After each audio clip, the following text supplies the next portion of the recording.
It's the last Friday of the month of May in the year 2026. Good morning. Welcome to the Morning News. This is the first bulletin right here on TV3. This bulletin is coming to you live from the news app here at Adisawe Kanda. We are live on Facebook as TV3 Ghana and on DSTV channel 279. My name is Josh Quinning. Top of the stories is out. Finance Minister assures that Ghana will not be returning to the IMF in the foreseeable future.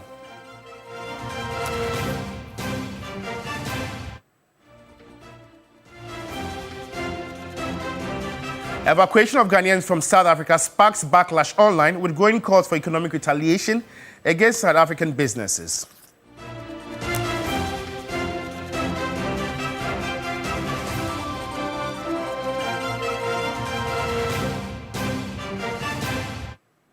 Also coming up this morning, President John Dramani Mahama says Ghana's economic transformation demands deeper reforms, saying citizens expect systems that deliver opportunities that drive growth.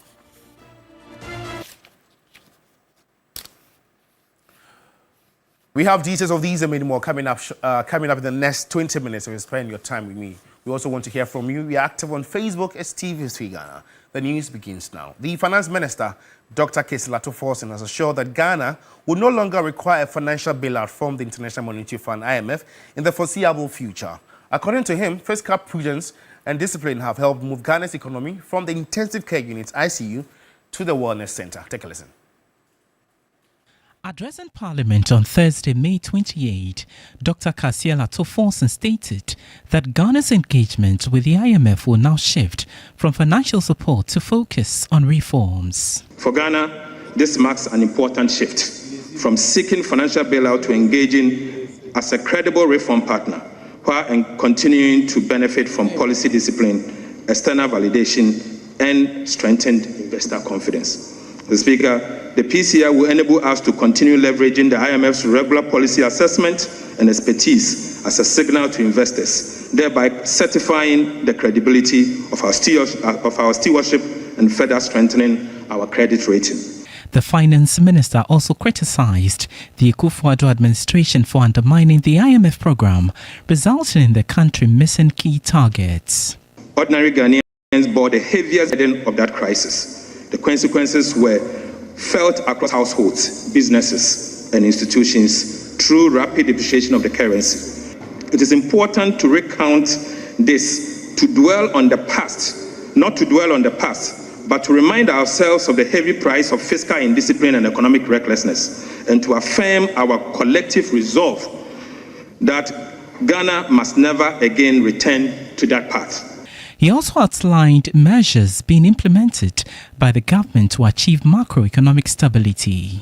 We introduced the Public Financial Management Act and introduced commitment authorization to control government expenditure. The Speaker, we audited government arrests and payables to eliminate recycled IPCs and overpayment. We stopped the misuse of tax refund account to finance schemes such as SML. The Speaker, we amended the PFM Act to institutionalize a 1.5% of GDP primary surplus and 45% debt to GDP by 2034. Mr. Speaker, we reduced government ministries from 30 to 23. Right Honorable Speaker, I'm pleased to report that these measures have produced clear and measurable results. Still on the economy, President John Dramani Mahama says Ghana's economic transformation demands deeper reforms as citizens expect systems that deliver and opportunities that drive growth. He made the remarks at the 10th Ghana CEO Summit and Awards, which seeks to recognize outstanding CEOs for their exceptional roles in their various industries. It also featured the launch of Compact 2026. President Mahama at the 10th Ghana CEO Summit underscored the critical role of the private sector in driving economic growth, reaffirming the government's unwavering commitment to reforms. Made in Ghana must stand for quality, consistency, and reliability. It should not merely be a patriotic slogan that we espouse. It should become a mark of confidence in African and global markets that Ghanaian products are quality. And so the compact we have received today is intended to serve as a high-level partnership framework between government and the business community, promoting accountability, innovation, competitiveness, and productivity. The Commissioner General of the Ghana Revenue Authority Anthony Kwesi Sapon, announced that the integrated tax application system will soon be connected to SNIT, the Passport Office, and the Registrar of Companies to strengthen compliance and transparency. As you register a business, automatically you'll be in the GRS system. ITAS will integrate with SNIT. So for those who pay SNIT, pension is important, but do not pay taxes so we can build the roads and schools. ITAS will help us find you. ITAS will integrate with the Passports Authority. We found so many Ghanaians with assets and income outside the country. And we see that you register with your passport, actually, when you're opening the account. So ITAS will help us find you. It's simple. Stakeholders emphasized the need to move beyond ideas to measurable outcomes, embrace technology to create real impact, and confront unemployment as a national threat. Meanwhile, several CEOs were honored for their exceptional contributions to their respective industries, including Media General Group CEO, Media TV Sector CEO of the Year, Media General, CEO, Madam Beatrice Ajiman. Under the theme, Accelerating Ghana's Economic Transformation, the 10th Ghana CEO Summit brought together industry game changers from banking, communications, technology, and other sectors. And now the Ghana Employers Association, GIA, has called on government to sustain the country's macroeconomic stability to enable businesses to expand operations and employ more workers. Labour Affairs correspondent Daniel Poko engaged the Chief Executive Officer of the Ghana Employers Association, Alex Frimpong, and has filed this report. Since 2025, Ghana's economy has shown significant improvement, bringing renewed confidence to many employers and businesses across the country. By the end of last year, inflation had dropped sharply to 5.3% from the 23.8% recorded in 2024. The country also recorded an overall GDP growth of 5.5%, while the cedi remained relatively stable against major trading currencies. Figures from the Ghana Statistical Service further indicate that between 330,000 and 690,000 new jobs were created by businesses and entrepreneurs across the country in 2025. Despite these gains, youth unemployment remains a major concern, with about 13% of young people between the ages of 15 and 24 still without jobs. The Ghana Employers Association, GEA, is asking the government not to relent in maintaining the positive economic indicators.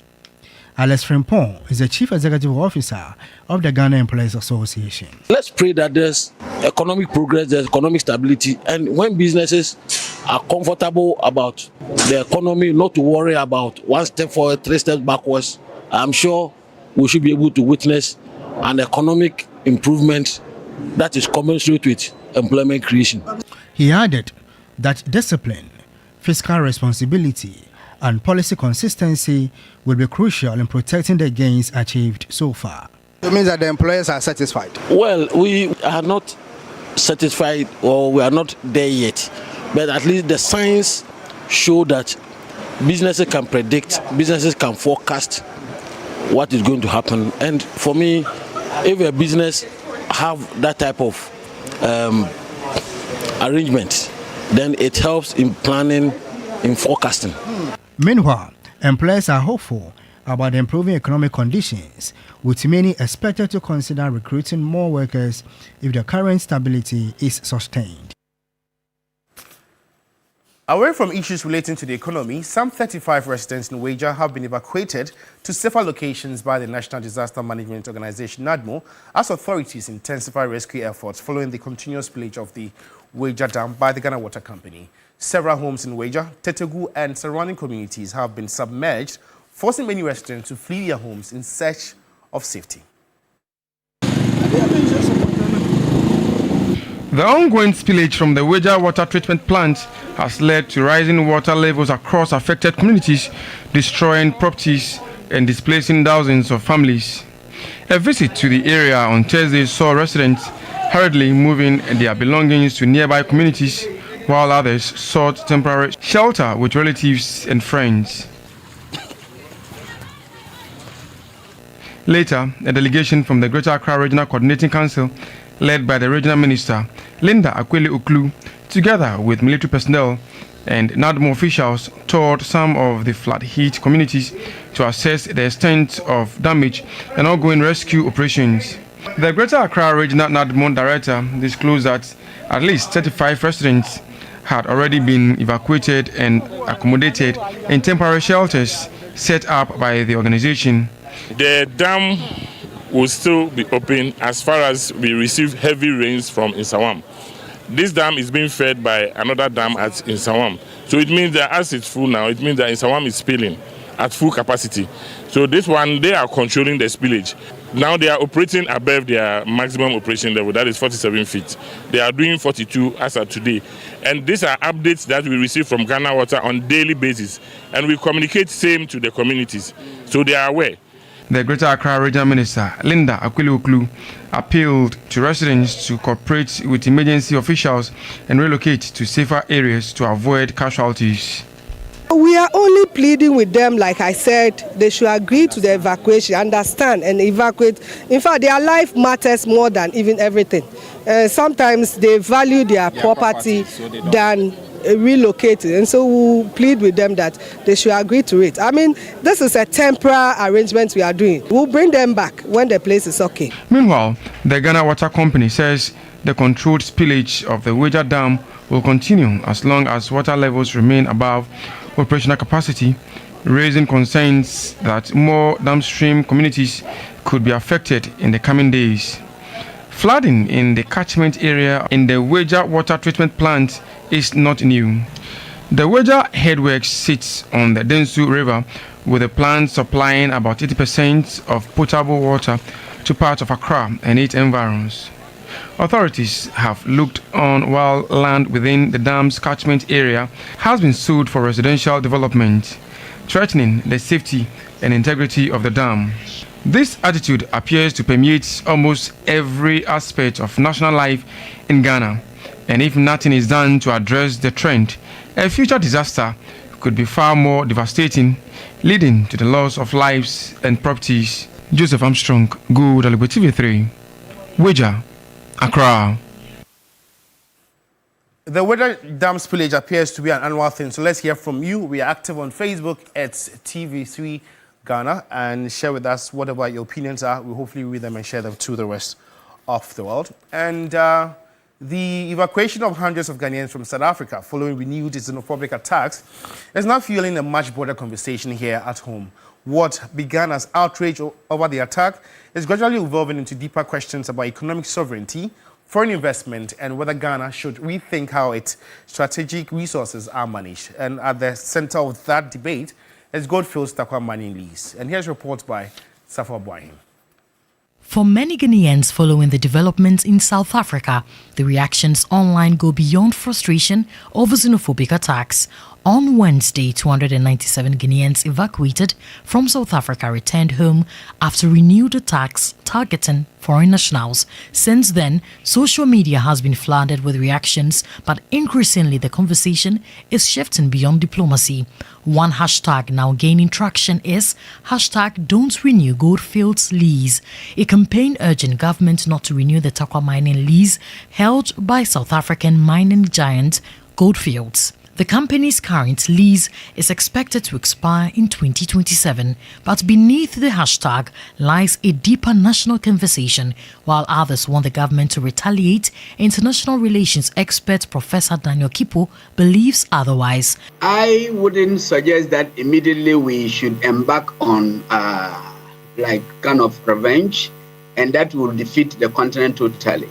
But what we only need to let South African authority know is that just as they think that African citizens are not needed in their country, they should know that their citizens are all over the 54 African states. And they are there for various reasons. Some of them business, some of them schooling, some of them, they have various. And South Africa has a great investment in African countries. Nigeria, they have great investment. Ghana here, South African companies exist. So they only need to know that what they are doing, if they don't check it, it may have a dire consequences for their citizens and dire consequences for their own businesses as Africa. Some social media users say movements like this should push Ghana to strengthen local participation in key sectors of the economy. Others argue Ghana's natural resources must deliver more long-term value directly to Guineans.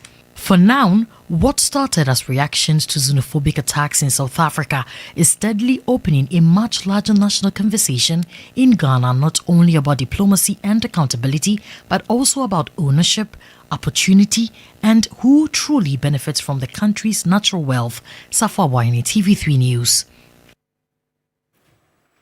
In more news this morning, Minister for the Interior has touted the National Identification Authority, NIA, as one that has transformed from a conceptualized initiative into a resilient and confiscated biometric identification system that strengthens national security and enhances service delivery. Speaking at the launch of the 20th anniversary celebrations of the authority in Accra, Muntaka Mohammed Mubarak said government will continue to support NIA in addressing emerging trends in the fields of identity management.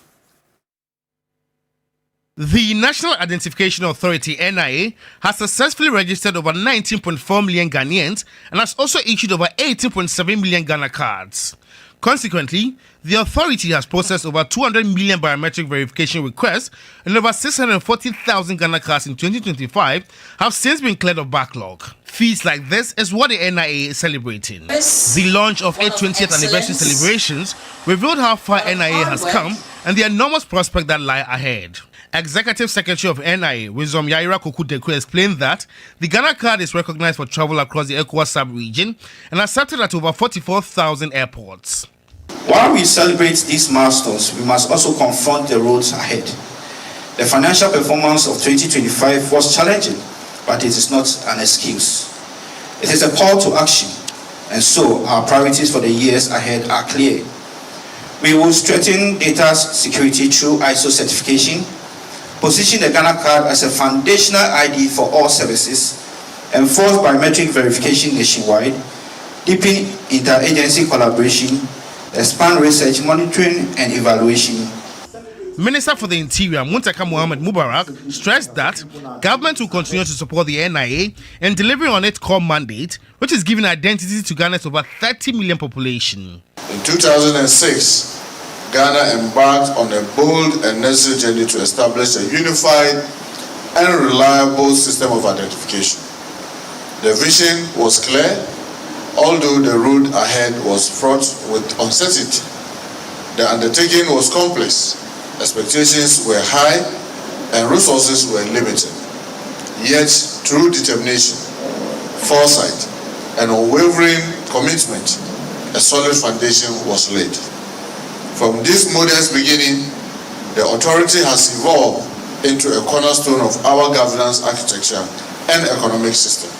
Over the past 20 years, it has transformed from a conceptual initiative into a resilient and sophisticated biometric identification system. Meanwhile, the authority has also enrolled over 229,000 foreigners under the Foreigners Identity Management System. Well, on that NIA note, we end the morning news. For more news updates, you'd want to log on to our website, s3news.com. Alternatively, join the news team at 12 for News Central. My name is Josh Quinny. Thanks for watching. Enjoy morning.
Paimuka, Maka, Paimuka. You know something? This is the first ever manifest song I heard. It's the very first ever manifest song. I don't need the explanation. Oh, me about to was it? Mamile foundation. Bring him to the part where he started rapping, no? I'm gonna do it. I'm gonna do it. I'll do it. I'm coming.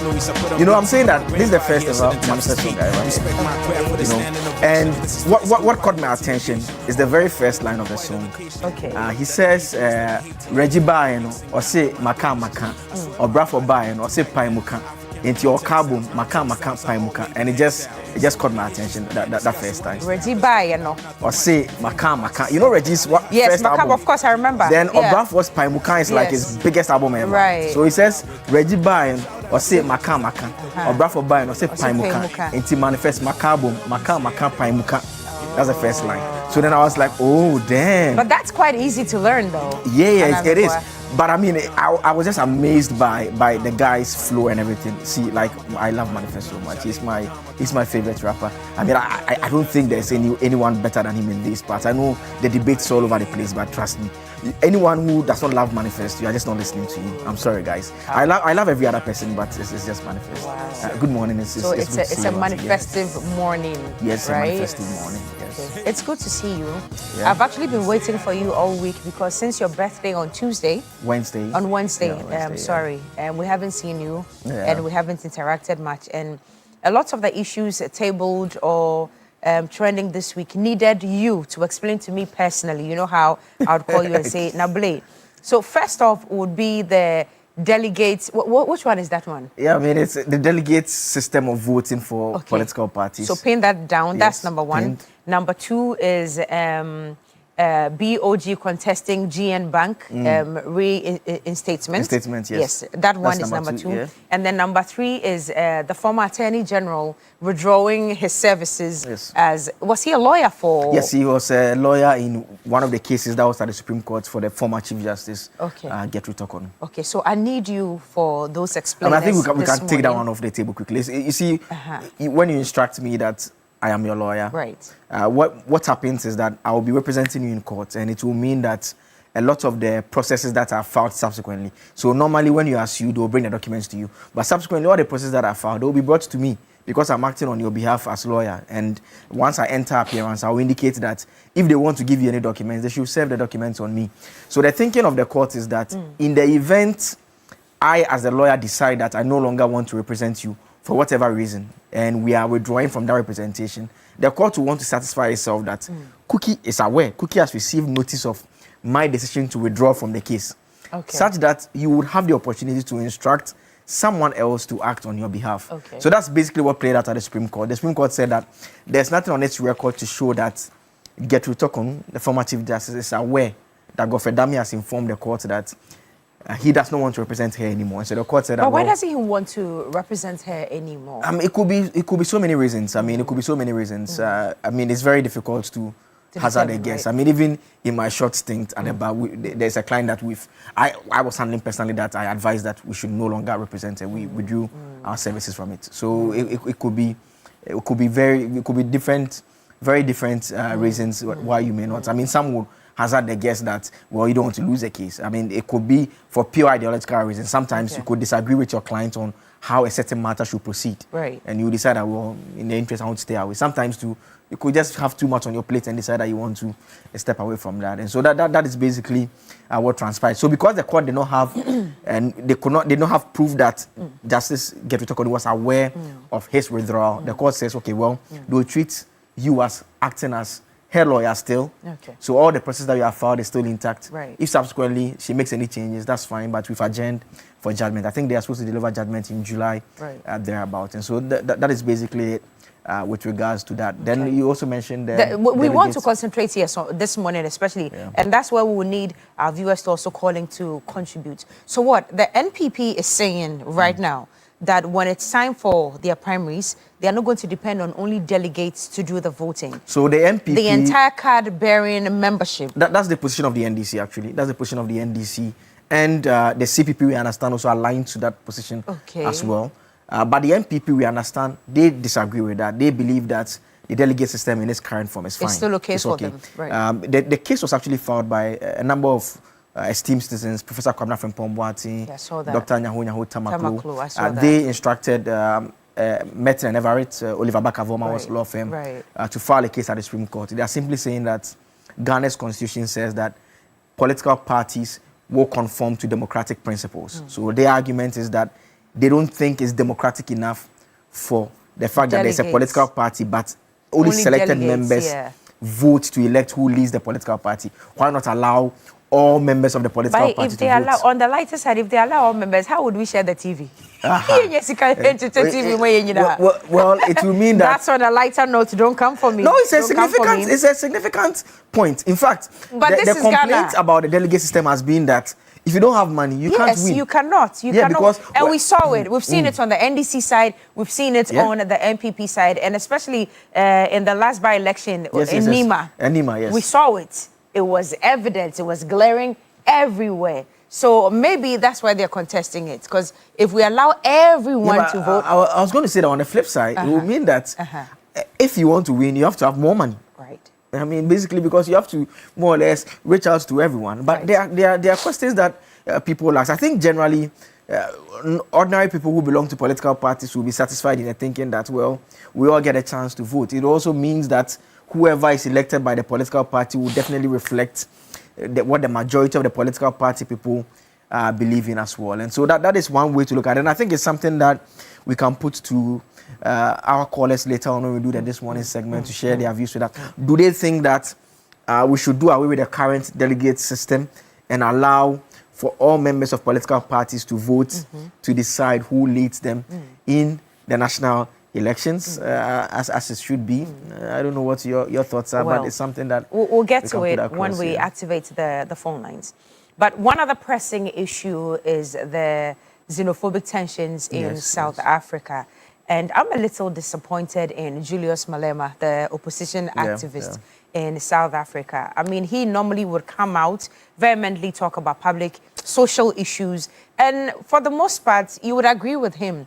But this time around, Julius Malema is saying that the Ghanaian government has overreacted, first of all, and we were too swift in evacuating our citizens back home, and that our president, His Excellency John Dramani Mahama, should have given them some time to resolve this diplomatically. And people are asking questions yesterday, today, all over social media. How much more time did South Africa need to nip this in the back? Because xenophobic attacks did not start just yesterday. Exactly. I mean, it's been on for a while. Yes, one of the returnees we interviewed yesterday has been there for 18 years. And back in 18 years, he can narrate stories of xenophobic attacks. We've seen them. And one of the most important questions we are also asking, and everyone is asking, is that these people who are attacking the other African nationals, have we seen anywhere that they've been arrested? Some of the attacks actually happen in front of the police, and the police are not doing anything. So if the police who serve in government or under government, they are another wing serving as protection and serving as safety apparatus for the citizenry, if they are not doing anything and you are being attacked right in front of them, then it kind of suggests that government is backing what these South Africans are doing. I'm not sure what your thoughts are this morning, but how much more time did South Africa actually need to be able to just nip this in the back or stabilize the situation for other Africans to stay in the country? And all of a sudden yesterday, Cambodia is also saying that what? All other Africa. Where is Cambodia, by the way? It's in Asia. So Chantal asked me a funny question this morning. I said, man, na Cambodia, so like what? Ghanaians just go everywhere, right? Ghanaians are all over the place. I mean, everywhere. I mean, I think there was some reports some years back about one of the nationalities that virtually has spread all across the globe. But I mean, but back on the main point about this whole conversation, I think first Malema's comments has to be put in the context that he's South African. I mean, no matter his pro-African nationalism and all Pan-Africanism, all of that, he's South African. So we have to put him in that context and deal with him that way, that look, he's expressing the views that we would expect a South African to express. But the fact remains that it is not an oppressor is not in a position to tell the oppressed how long he should remain oppressed. Else you will be oppressed forever. Forever. Like the person who is oppressing you, it's not his place to tell you how long to put up with it. I think South Africa has generally handled this very poorly.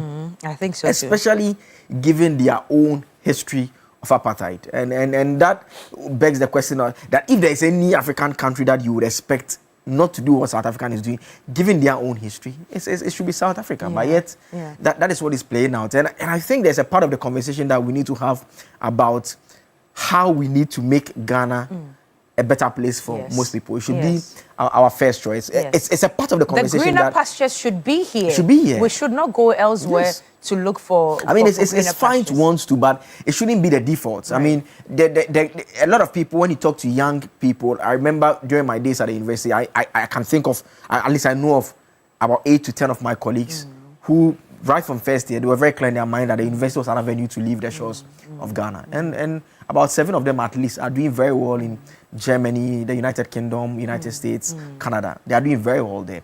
I mean, but that was their default thinking. And a lot of young people, when you talk to today, simply wanting to go and do their masters outside, it's an avenue to leave the country. Yeah. So their default is it's not an option. It's like what they want to do if they have their way. Right. And if you talk to people honestly, there are a lot of people who express the same sentiment. We should get to the point where the land of our birth should be our starting point, where we all want to be here, flourish here, do well here, a land of opportunity, a land where we can do our very best and ensure that we become successful. So it's a conversation that we would have to have. I mean, even though government has done well in bringing the Ghanaian people here, I mean, we all know that it comes with its attendant responsibilities, and there are responsibilities and challenges that also persist right here in Ghana. So at some point, we'll have to confront this conversation as well. All right. In that case, we'll just take a little breather. We'll play the montage and we'll make way for this morning's segment. Do call us, send in your messages as well. We see many messages already. We'll do well to read them, so please keep sending them. It's time for This Morning right here on TV3 Newday.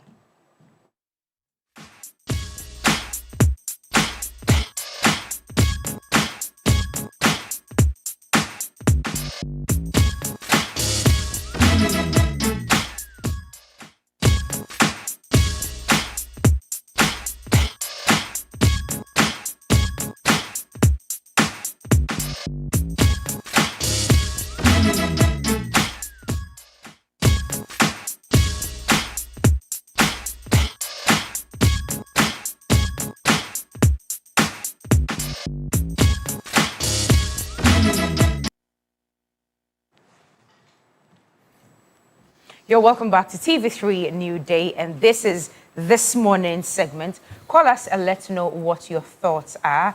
The NPP says it's okay to go by the delegate system. It doesn't have to require all good standing card-bearing members of the NPP to vote in the primaries. The delegate system is just what we in the NPP want to run with. That's what they're seeing. NDC says no. Let's open it to the public because according to the Constitution, that's what's supposed to be done. The CPP is backing that as well. Let's know what your thoughts are. And I'm told our first caller is already on the line. It's a pleasure to have you join us this morning. May we have your name and where you're calling from? Yeah, Cookie T, how are you? Peter T. Yeah. How are you doing? Peter, how are you almost all the time the first to call? What do you do to the phone lines? This is a secret I don't want to disclose. Okay, no problem at all. Just make it snappy so other callers can also submit their opinions. Thank you very much. Cookie T, let me seize the opportunity to extend my regards to Alhaji Ayakundo. I know he's the liaison officer, National Security Operation, very hardworking indeed. And then Alhaji Mahdi, National Democratic Congress, you know he's the director for election. And then Mr. Emmanuel Ashali Tete, Greater Accra Regional Liaison Officer, National Security. And then also... Peter, let's go. Yeah, Honorable Chairman Ava. Cookie T. In fact, it says, they say all registered card-bearing Ghanaians to decide who becomes a father to a particular political party. Is that the case? All registered members of a political party. Political party. And who are in good standing? Who are outstanding? That means that you have the Ghana card, you have everything. Okay, we need to establish the authenticity of this publication, even though we know that it is coming from some, level-headed people, and that we must also be careful because some decisions are crucial to make. And I also believe that if they may not spark fears and tension in our future political development, because of so much attention and sight that may be taken by the same delegates and then the Congress itself, because these have to do with some very serious agenda if care is not taken, because we know that delegates are selected from the various constituencies for the political parties for 2-3 things. One, they want to be sure that these are trustworthy people. These are the people that really belong to the party. Are you getting it? To be able to decide who becomes the flag bearer. So if care is not taken, and we want to open up that everybody, because you are a party bearing card member, whatever it is, you have to also have the access to vote and decide who becomes the flag bearer. Because look, we had some records in the past when the registration of political parties are open, especially at the branch level. We had people who were not even supposed to be members of NDC also had the access to become members of the until some scrutinized exercise was done before they were picked out. So let us be careful. Thank you very much. Thank you, Peter, for calling us. Messages coming in already, but I'm told Alaji is going to attack me this morning, but it's okay. Alaji. Kukiti. Alaji, how are you doing?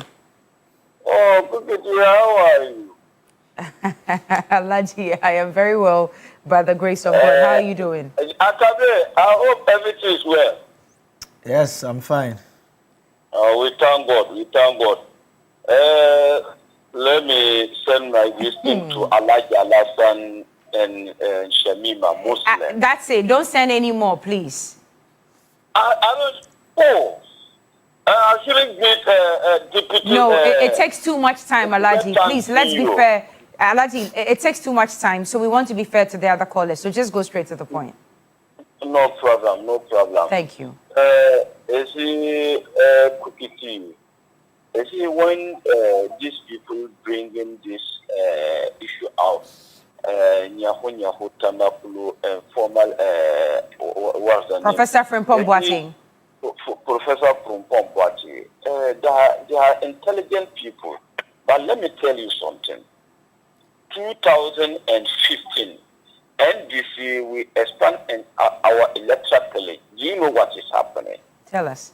When we extend our electoral college, and some members of MPP, and they're part of our electoral college, and they come and vote no against for President John Dramani Mahama at that time.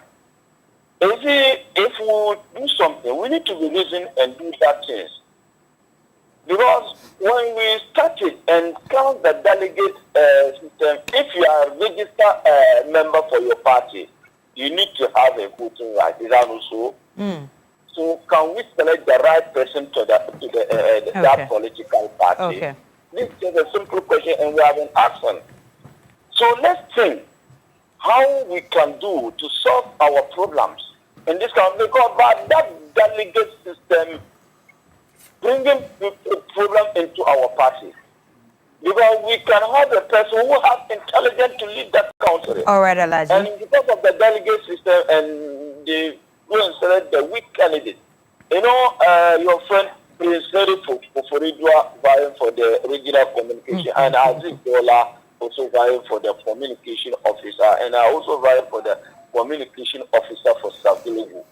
May God bless us and give us long life and give God bless all you too. what we want. Thank you very much. God bless you too, Alaji, for calling us. There's a message that says, okay, I'll take Joseph on the telephone lines before we go to the messages. A lot of them, please keep sending them.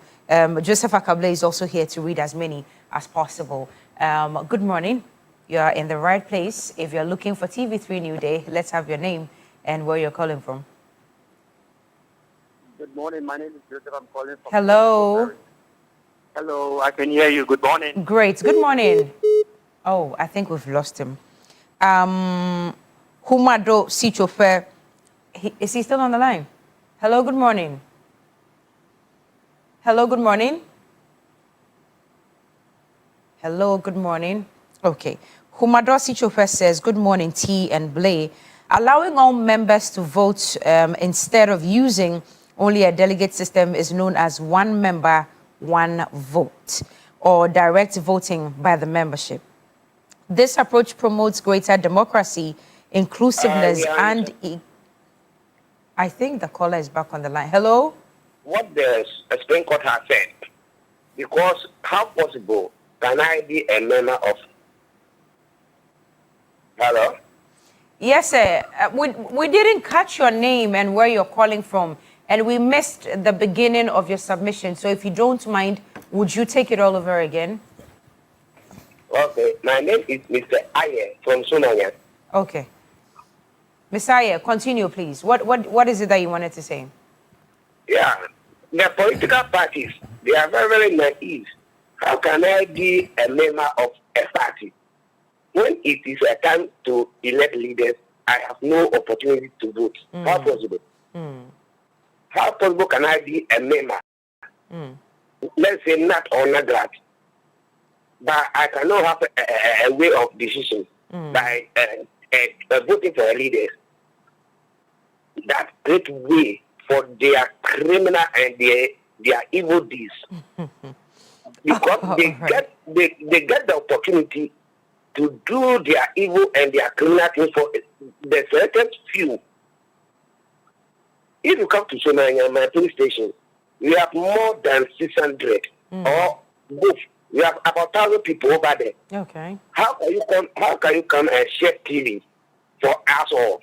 That we qualify to vote. Right. That we have our name in the register like as we have in the voters register. So we are in support. We are in support of that. Okay. All right. Your point is well made. Thank you, Mr. Aye, for joining us this morning. I would continue with a message from Humado Sichope, and he says that this approach promotes greater democracy, inclusiveness, and equal participation by giving every member a direct voice in decision making. It can also increase member engagement, strengthen the legitimacy of outcomes, and ensure that leaders are chosen by the broader membership rather than a limited group of delegates. This approach can also be expensive. We need collective effort to this kind of democracy. Guan constituency, Oti regions, Humado Sichope sent in that one. Queen Emefa Elom says, good morning. Did I hear you say Malema said the Ghanaian government reacted too swiftly? Yes, that's what he said. Please, our people are not homeless. They should come back home where they are loved. As for South Africans, the least said about them, the better. All right. Call us this morning. Let's know what your thoughts are on this very issue. Joseph, do you have more messages? Otherwise, yes, I have a number of messages. Hold on here. a second. I'm told there's a caller. Okay. Hello, good morning. Yeah, good morning. Yes, your name and where you're calling us from, sir. Yeah, my name is Bless Kojo Katamane. Okay, Bless. Speak to us. Yeah, in as much as I do respect the views of Professor Fulton Bratton and the colleagues, I also have an opposing view. The issue is that it's not in all democracy that all members vote across the system. So, for example, when you elect people to parliament, we have given them our mandate. So whatever decision they take at parliament is our decision. So the same applies to what we do as parties. So for example, the grassroots do elect branch executives. In that case, everybody participates in it. That is when we want to do, for example, in 9DC, we want to do our branch elections, all members across, every registered member at the branch vote. So in that case, they have ceded their mandate to the branch executives. So the branch executives go ahead to elect the constituency executives. And that's how it goes till we elect the national executive. So that is how it is. So we do election across board at the grassroots level. All members participate. So it does not mean that if they don't participate in electing the national chairman or the president, they don't participate. They all participate in the electing the branch executive. Let me, before I conclude, even somebody mentioned now, in that election, when they start electing the local executive, every member participates. But in electing the national executive of NAC, it is only delegates that they have elected that go to do that election at the national level. So I disagree completely if they say that democracy doesn't take place if you don't allow all members to elect the national executive or the presidential candidate. That is my view. All right. Thank you so much for calling us this morning. We'll get on to some messages now. Joseph, you've got messages. Yes, this one here from Simon Yang in Wa says the delegate system, in my view, is not the best. It is clogged with bribery and gives a lot of room for manipulation. There are good reasons why presidential and parliamentary elections are open to everyone, so why not? And you are asking me whether it's true that Godfrey Dame is abandoning the former CJ. Interesting times ahead. This one here is from Akaskori Joseph. Akaskori Joseph, you send this. You said that if the MPP abolish the delegate system, how can the likes of Untumi, Abronye, and Nanabi be elected? Well, that's the question that you are asking. Aziz Donla from WA, you say that the behavior of the South Africans is not only barbaric but very dangerous, unfortunate, ridiculous, disgusting as a nation. AU must condemn this without fear or favor. It is indeed a shame seeing uncultured attitude. Best regards to Professor Sharif and Al-Haji Al-Hassan Bangu. Stephen, when you just sent this one right about now, you say that the various political parties are governed and regulated by their constitution and must be allowed to select their leaders in conformity with the provision of their current constitution. That's your view there. Another one here, you say that, as a matter of fact, I will not support the scrapping of delegate system. Why? The NDC has done it before and we lost the election. Who is going to take care of the party affairs? Is it going to be all card-bearing members? As for the xenophobic attacks on Ghanaians, I am really shocked that AU has not spoken about this matter. That is coming from Akotuka Courage from Anloga, Lashibi in the Volta region. Two more messages here from Wa Central Deputy Treasurer Hopeful. That is Fakaki in Wa. You sent this.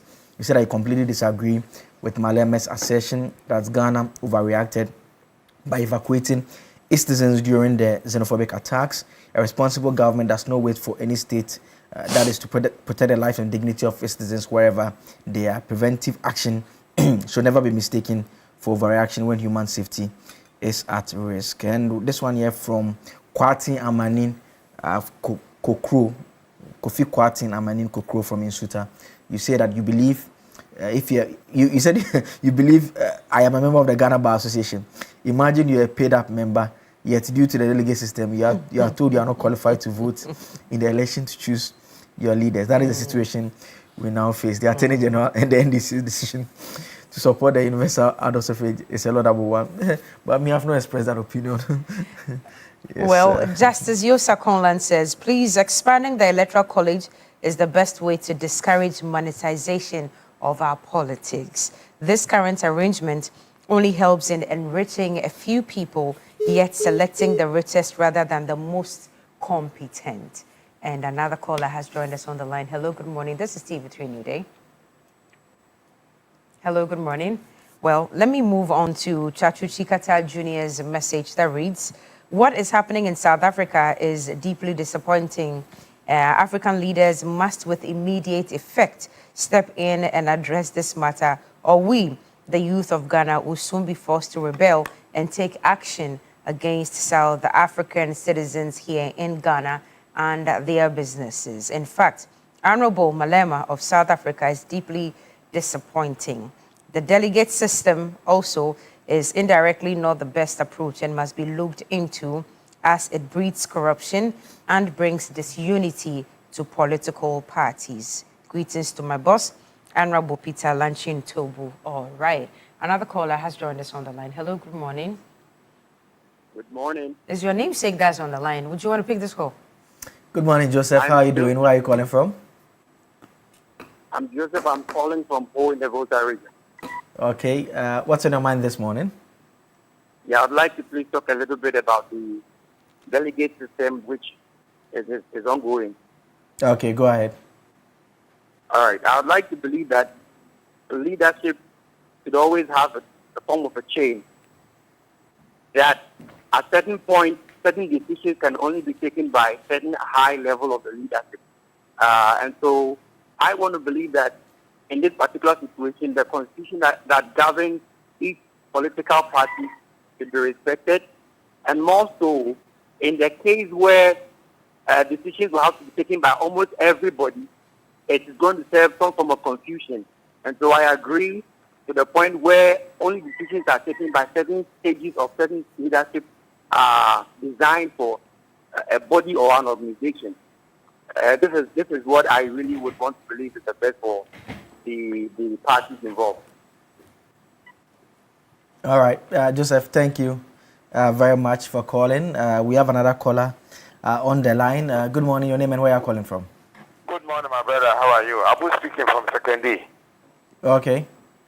Yeah. Let me use the opportunity to greet your viewers this morning, and then greet my regional minister, Joseph Nelson, who is a very hard-working gentleman, very humble, so in fact, very doing well in Western region here. And then incoming my regional chairman, Chairman Bolu.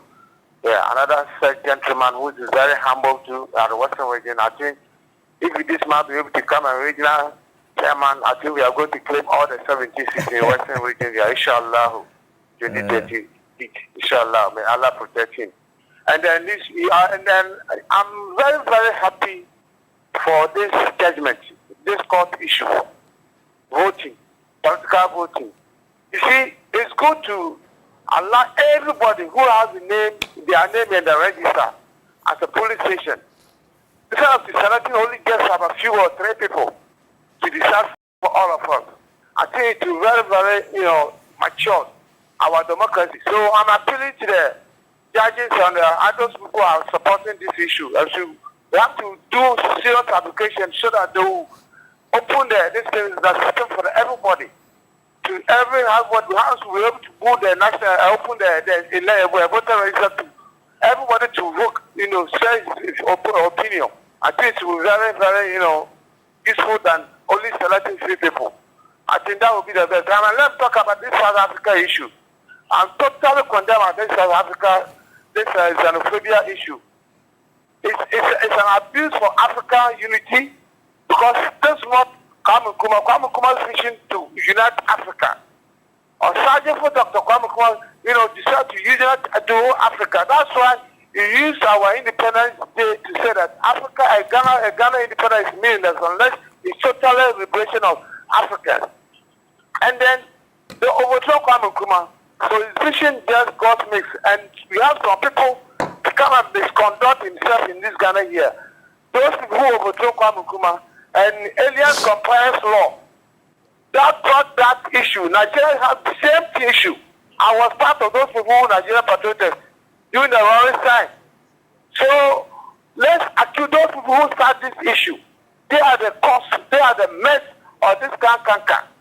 It's a very, very serious issue because we are Africans. We are all Africans. South Africa, we supported them during their struggle. We supported them seriously. So I think the African Union has to sit down and then bring some, a new law condemning anybody, any country who will do that. You have to sanction that particular country. It is uncalled for. It's uncalled for. Please, we are all one. So we sit down, these Europeans to detect for us, and they're stealing our resources and everything, going to their own country, develop our country, they leave our people to hunger, and then, no, it's not good. Please, let's not really begin this kind of issue. All right. Thank you for calling us. Johnny Tofik says, Godfrey Dame has bitten more than what he can chew. He should be bold to follow the case to the end. The law is the law. NDC is in power and they have forgotten we the serial texters. All right. Well, okay, NDC is in power and they have forgotten you the serial texters. I'm not sure what that means. Komla Agbasi Belevi says the delegate system is now an avenue for greed and corruption. Landlord from Bolgat D-Line says it's very necessary. That's how come the delegates choose someone the general public do not accept. And they do so because of their personal gains. I think when it's general to every registered member, it will help. Okay. I think Aziz Donla has also sent in one that reads, the behavior of the South Africans is not only barbaric, but very dangerous and unfortunate, ridiculous and disgusting as a nation. AU must condemn this with fear, without fear or favor. This is indeed a shame, seeing this uncultured attitude. Best regards to Professor Sharif and Alaji Alasan Bangu. All right, another caller has joined us. Good morning. You're welcome to TV3 Newday. Hello, good morning. Good morning. Yes, good morning. Please, my name is Zachary. I'm calling from Cameroon. Okay, yeah. Let's hear you. First of all, I want to talk about the delegate system. Okay. Yes, I agree it should be scrapped because sometimes the people will vote into office. Not all, like the people will vote during the delegate system. Not all of them represent the general idea of the grassroots. Okay. So I believe every member should be given the chance to elect. Okay. That would be the best thing to do. Okay. Yes. All right. And talking about the xenophobia attack in South Africa, we have done the right thing by bringing our members, our citizens back home. First of all, we should think about how they can stand on the ground so that future generation, they will not think of leaving the countries. Okay. We can now stay in our country and fix our country. Because some of the video, I can hear a particular woman saying he should go back and fix his country. And watching that video, it was disgraceful. Like, why would she say that? Why would she say that? Because she believes in Ghana. Our government are not, like, they're not doing enough to fix our country. That's why she got the chance to say what she said. So this one, I will blame our leaders. I will blame this wake-up call for all our leaders in Ghana. They should think about the ordinary Ghanaian, the ordinary citizens. Because whatever they do to them, it will reflect in other countries. Because they want to leave Ghana and go to other countries. All right. Please, this is a wake-up call for our leaders. They should do better. They should do better. They should make Ghana a better place. All right. We appreciate your time. Thank you, too, for calling us. Evans Ibn Samba says, good morning, Cookie and Council Akable. Firstly, the landmark case before the Supreme Court would shape the politics of this country, and in particular, it would go a long way to address the canker of monetization of our politics. I want to thank these senior citizens for their decision to leave a mark while they are still around. God bless them. And secondly, as for the xenophobic attacks, we can only be grateful that the visionary JDM, John Dramani Mahama, His Excellency, is on the seat today. Moving the citizens was the best intervention. It presents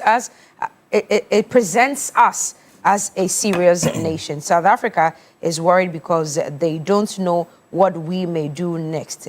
Let the guilt kill them. All right. Landlord Borga D-Line sends this one as well. I've read that one. You've read that Sorry, one as well. but Okay, I think great. Farouk is on the line. Hello, Farouk. Good morning to you. Good morning, my sister. How are you? Is this Farouk? My name is Chairman Olabode Williams. I'm calling from Nima. Chairman what? Chairman Olabode Williams. Olabode Williams. Olabode Williams. Okay, all right. The former forensic chairman for NDC, Ayawaso East. Okay, all right. The longest serving forensic chairman in the whole Greater Accra. Chamo, go ahead. Chamo, go ahead. Yeah, I support the new format where everybody, card-bearing member of the party, should be given the chance to vote. I want to take myself as an example. I have served the NDC party for the past 31 years. I have been the chairman for 12 years in Iowa, so it's Nima. I have been coordinating secretary for 8 years. I have been the campaign coordinator for JM for almost 12 years in Iowa, so it's But because I don't have money to contest, people came up with big money to move me out of office. The person that they brought as chairman disappointed the whole constituency and abandoned his position because he hasn't got a ceiling. Today, as I'm speaking to you, we want competent people to be leaders of our constituencies and our party. We should discard ourselves from the money issue because money is trying to destroy the NDC and we should not support that. So I support the format where every card-bearing member of the party should be given the opportunity to vote for a competent person, or else we shall be destroying the party. Madam, I can tell you vividly that I have that experience to lead the party, but because I don't have money, people from nowhere who don't even know much about the NDC or even the constituency or the branches brought money to move out competent people. And if you continue to do that, we are destroying the party. So this is why I want to support the agenda of all card-bearing members to be given the opportunity to vote for competent people. Our party needs competent people and not people who cannot bring money, remove all the competent people, and in the end, they don't even know what they do. Even in my case, the chairman that came couldn't last for 4 years. He has abandoned the position and went to contest for NPC. Today, the party in Iowa, so we don't have what, a competent chairman. So this is why I support the format. And to the South Africans, I want to bring with Ghanaians. Let us go the way His Excellency Dr. Amani Mahama is going. Let us be very careful. Even though I don't support the South Africans because they are wanted and they are wicked. And for that matter, let us calm down and make sure that we treat the issue with the way His Excellency Dr. Amani Mahama is treating the issue. Thank you. We thank you for your time, and it's unfortunate that you couldn't retain your position because of monetary issues, but better luck with your future endeavors, Chemo. Well, Simon Yang in WA says, Cookie, even though the xenophobic attack in South Africa is, did you say commendable? It teaches us Ghanaians to stay back home, and it's not commendable. It teaches us Ghanaians to stay back home and harness the rich resources we have rather than develop other countries. Those of us staying back home have not died. Okay, that's what Simon Yang is saying. Randashal and the family, good morning to you as well. And good morning to all of our loyals and faithfuls watching this morning. Kocho Denge, Ibu Samoni. Daddy, oh, I got your message yesterday. Thank you very much for the encouragement. I am super, super grateful. Do you have any more messages? Why are you smiling? What's going through your head? It's been an interesting conversation hearing from our callers expressing their views on matters of national interest at this point in time. I will draw the curtain on this part of the show. Very shortly, we'll cross over to the other side where we'll continue the conversation. We hear from the usual Friday team. They'll be telling us what they think about this whole delegate system. We hear from the political parties themselves. I mean, their representatives will be here as to why, if they agree, at least we've heard from 2 or 3 of them that it should be changed, why are they not changing it on their own? Why must it come from the Supreme Court directly before they make those changes? And so that's what was on my mind. That's to answer the question that you asked earlier on. So that's my answer to you. Now, what's on your mind as well? You are smiling a lot. I want to pack up your day. Okay. Coco, you are very right. Pick it up. Pack up your day the Milky Way with the rich, smooth taste of Peck milk shortcake. It is pure delight. I'll buy you some today. How about that? I would love that. What are you having for breakfast, though? I've not decided yet. Okay. When you decide, let me know, because you know Wednesday was your birthday. So I can get you breakfast today. Thank you. Okay. You're very welcome. We'll take a break now. When we come back, Joseph.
Thank you for staying with us here on TV3. It's New Day. It's time for the big issue now.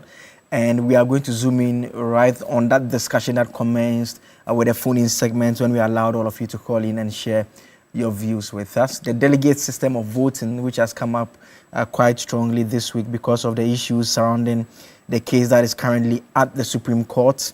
And what I'm going to do is I'll tell you a bit more about some of the arguments that have been put at the Supreme Court just to put all of this in proper perspective. And it's a little table that I looked at, and what I tried to do was to compare the difference between the Attorney General's position and that of the NDC position. I mean, they are, in terms of substantively, they make the same point. They agree that the current delegate system does not conform to the democratic principles that the Constitution speaks about. But we'll pick it issue by issue. So first, on the nature of the political parties, the Attorney General says that, well, they are public constitutional institutions.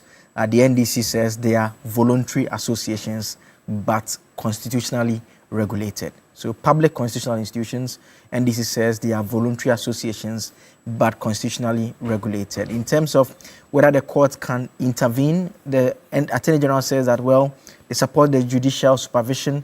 The NDC initially cautions but accepts that in certain instances, like this particular instance, the court can intervene. Then specifically on the delegate system, the Attorney General describes it as unconstitutional and exclusionary.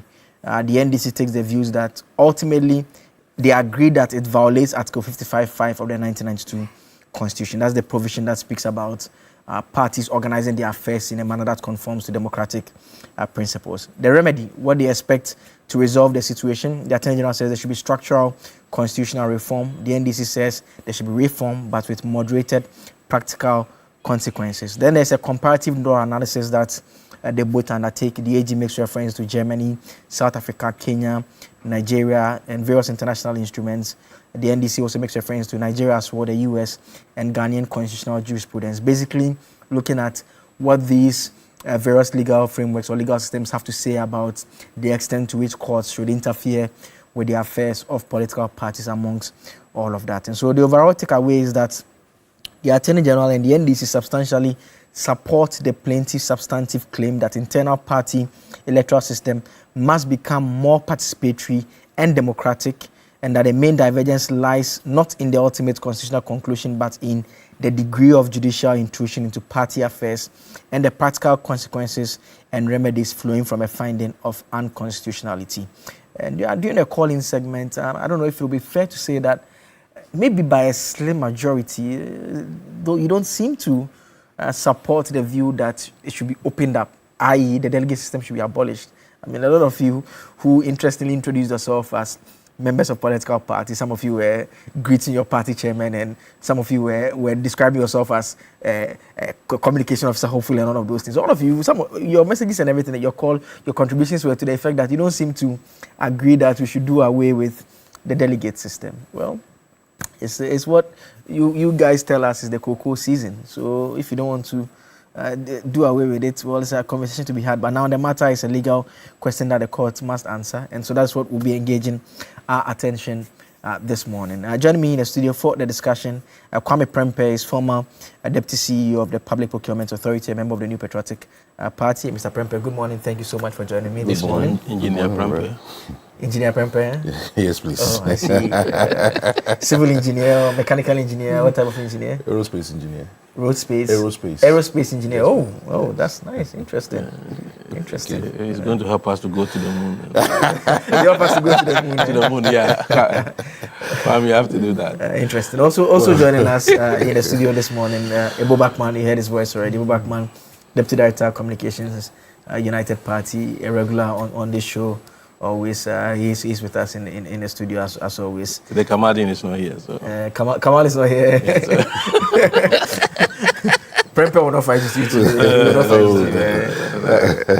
He will not fight you today. You will argue small, but not fight. Not fight.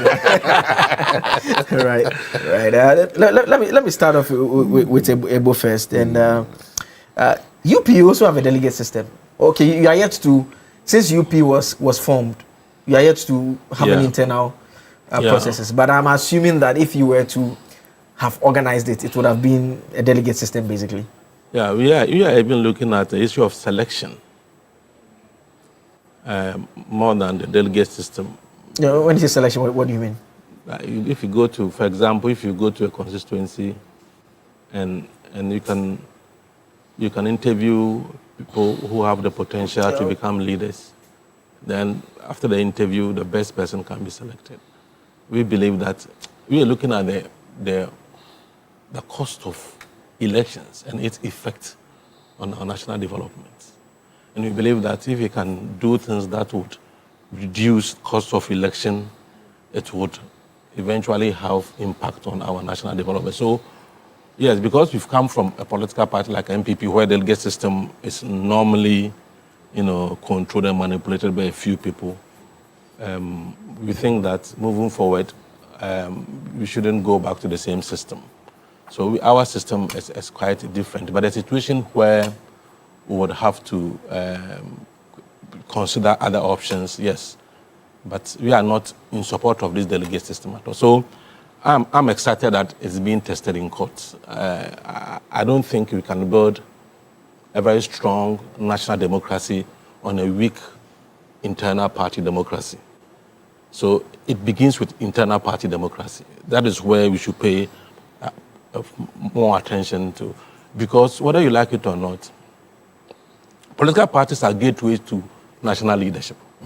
They determine who becomes their leader, then eventually the person becomes the leader of the nation. So if the process, the system there is not properly checked, which means the political parties are going to churn out leadership or leaders that are not good for the country. So we should pay special attention to what they do, in terms of the internal democratic processes. And I don't think the current system as we have it is good for the country. I mean, but the system that you speak of, is the delegate system actually not better? Because who is doing the interviews? Your system that you speak of, who is doing the interviews? It will be virtually a limited number of people deciding for the political party and potentially the country. Yeah, so that's why I'm saying that we took that decision on the basis of the fact that the current system is whether you like it or not, breeds corruption. And we think we should move away from that system. We are looking at it in terms of the cost of, elections and its effect on the nation. Do you get the point I'm making? But I'm saying that if political party internal processes are not properly checked, they will certainly have effects. You see, whether you like it or not, this system has turned, the whole thing into a marketplace where the highest bidder is able to buy his or her way to power. So it's not about merit, it's not about whether the person has ideas, it's not about whether the person has vision. It's about whether the person has money to pay or to buy the delegate. That is where the problem is. Because if I'm able to buy my way through to become a member of parliament or even the president, what it means is that I have to be able to, pay wherever I got the money from. I should be able to, recoup and able to pay, pay wherever I got the money from. And it's going to certainly be have an effect on our national development. That is why corruption is very rife in our political system. Because let me tell you this, especially in areas where in constituencies where the most important election is the primary. If you go to Water region and Ashanti region and some of these places, the most important election is the primary. Once you win the primary, you are automatically a member of parliament in some of the constituencies. And so they do whatever. They pay whatever amount just to become candidates of their political parties. And when they come, you see, one disturbing thing is that if you look at their salaries and allowances they take, for example, if you take the MPs, the allowances and salaries they take for the 4 years, if you do the calculation and the amount of money they spend to become MPs, you could see the mismatch. So you wonder how somebody would want to pay more than what he's going to receive. It's only when the person knows that there are means by which I can make extra money, do you get a point, from the national coffers to be able to survive. And that is why I think that we should abolish this system. And you see, let me tell you this, so that we take that one also into consideration. You see, when I was in MPP, previously, the delegate system was one person from polling station. So only the chairman had the right to vote. Okay. And the argument was put forward that, because the only chairman is the one who was voting, it was easy to buy the chairman. So why don't you expand it so that it will be difficult for people to pay? After the expansion, people were still forced to pay, except that this time we are paying more than what you would have paid if it were to be one person from a polling station. What it means is that if you do this expansion, the possibility that people will still pay and it's going to be more expensive than what you have is also there.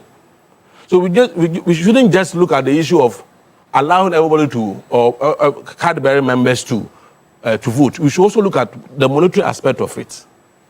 Whether, if we expand it, we should have rules and regulations to guide it in such a way that people will still not pay, and so that it becomes more expensive to pay, which means the more expensive it becomes at the party level, the higher the corruption we are likely to have as a nation. And so we need to look at all those things. It shouldn't be just the numbers, but the cost of election and its effect on our national development. For me, that should be the focus of the argument. I mean, but is this not, should this not be a matter that the political parties generally should be resolving internally? And I say so because you make reference to the MPP situation, and even for the NDC. Over the period, we've seen that the political parties move towards expansion. I mean, they were all getting there eventually. Is that not a more sustainable way of resolving it than a judicial intervention like we are possibly seeing now? No, they need to be guided. You need to have rules and regulations from the higher authority to guide them. Because over the years, depending on the type of executives you have, they can manipulate their own constitution at any point in time to favor certain candidates or some candidates maybe they are in support of.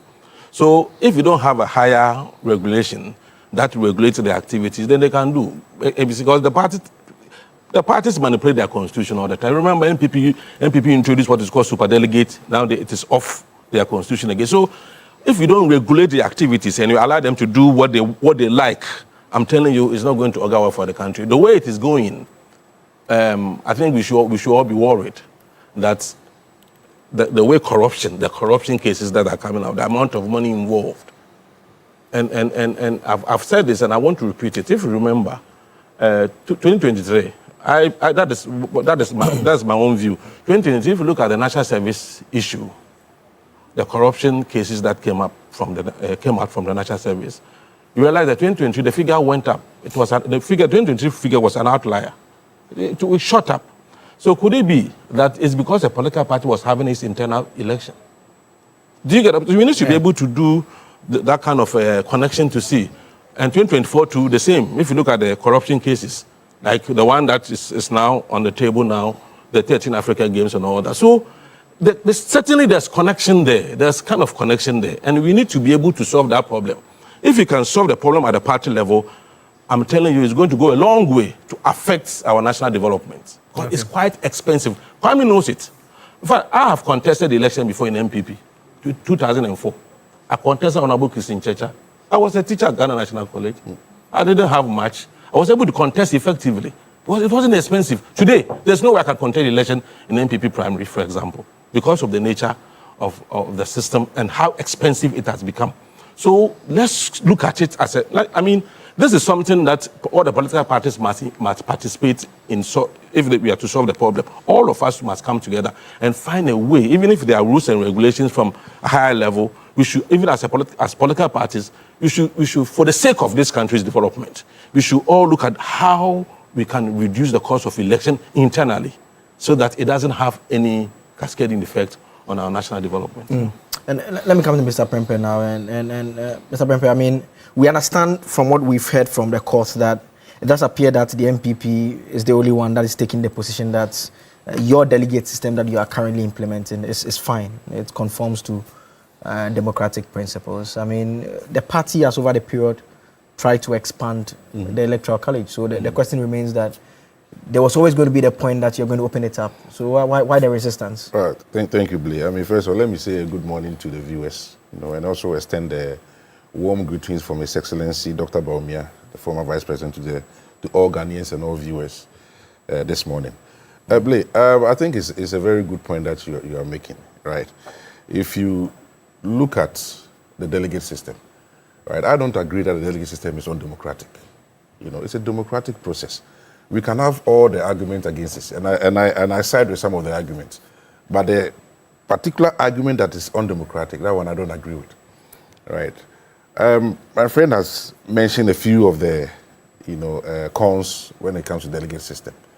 And the biggest headache is the fact that it seems to be bloating the election cost, because the allegation is that vote buying, has been ongoing.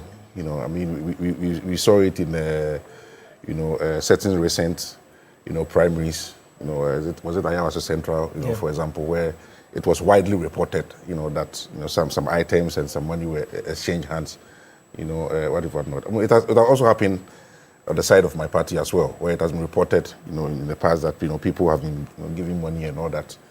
But the issue for me is the fact that if you look at what we have done within the MPP, not long ago, as was being said, the number of delegates that were voting for the presidential candidate was less than 2,000. I think 2008 thereabout. Now, after all the issues and all the allegations that was made, the decision was made to expand it. So it was expanded, and if you see every electoral cycle, we expand it, right? And that's what rightly said. We introduced the superdelegate system because the number of people that were putting themselves out for presidential candidate was too much. So the idea was that instead of having so many people on the ballot on the last day, let's have a superdelegate that would then trim it to 5, and then we continue. It worked in the first few elections. We've realized that the last election, before the last one, it didn't work properly. So we've changed it. So the political parties themselves, have a way of adjusting and correcting the system of voting for their candidates. We saw in 2020 when NDC adopted the one-man, one vote, as we are discussing, they opened it up for every registered member to vote.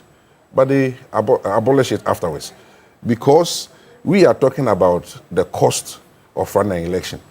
And per the NDC analysis and per the reports that I've seen, the one-man, one vote actually increased the cost of organizing that election. Because don't forget, logistical costs will increase. The number of printing that you have to do for ballots will increase.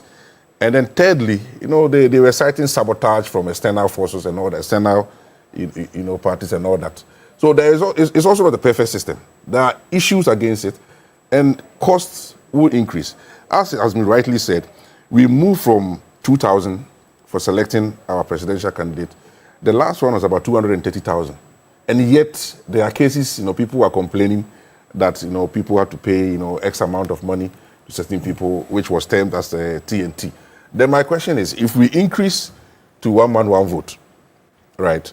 If we are increasing from, let's say, the 230,000 that we have now, to, let's say, about 3 million, registered voters. Let me just say 3 million. I'm just using this just for illustration purposes. Now, all these 3 million, they have to move from their home to the electoral centers to go and vote. It will cost them money to move. And with our current dispensation where we say, okay, when people are moving for a political party, they need to be given a TNT. Is that not going to be paying TNT for about 3 million people? If that is the case, if you are going by this one. So I agree that we have to look at ways to reduce costs within our election. And it is not per se one man, one vote. Yes, one man, one vote is good, but that will not be the solution for reducing the cost. I will give you an example, right? In the Netherlands, when elections is coming, all campaigns are limited. Even where you put your posters is limited. What they do is they go to a neighborhood. They put a big billboard there. Every political party come and put your poster on that billboard. So in the whole neighborhood, there are no billboards anywhere. So the political parties are not going to print, posters and all that. This is cost reduction. What you're talking about. In Ghana, after every election, walk around the cities. You see posters and billboards everywhere indiscriminately. Apart from it costing money, environmental, I don't think it's also sound. These are some of the things I think that we have to look at as a party, as a country, in how we reduce the cost when it comes to election. When it comes to election, you enter a neighborhood. You see everywhere cladded in the colors, of political parties. these are costs that we can reduce moving forward. So I agree. Elections is becoming too expensive in Ghana, or it has already become too expensive in Ghana, and something must be done about it. We must come to the table and look at ways that we can reduce. But the concern is that the main cost component, we can barely do anything. The main cost component is what you do for the delegates. Well, that's what I'm saying. What is being done for the delegate now is being termed as TNT. So if you increase the delegates... Delegates are getting television sets. That's what TNT. You see, I think... They're getting sewing machines. In Ghana, in Ghana, all sorts of things. The biggest part of our problem is enforcing existing laws. If somebody is giving television sets free, these are bribes. And we must handle it as bribes. And we have laws against bribes. But we keep bringing new laws to fight laws that we are not implementing. And that is the problem. So that's what I'm saying. If we want to reduce costs, let's start by enforcing the existing laws and look at ways that we can reduce the cost in terms of logistics, in terms of the operations, so that ideas can come to the fore that we are discussing, and then we vote accordingly. But if we hide behind this one man, one vote, I'm telling you, after 2-3 years, we'll be back at this table and saying that the cost has even increased. It's a fact. I mean, we increased from 2,000 to 230,000, and people are still complaining. So I really don't believe that one man, one vote will take away all the costs. But we have to look at the whole thing holistically.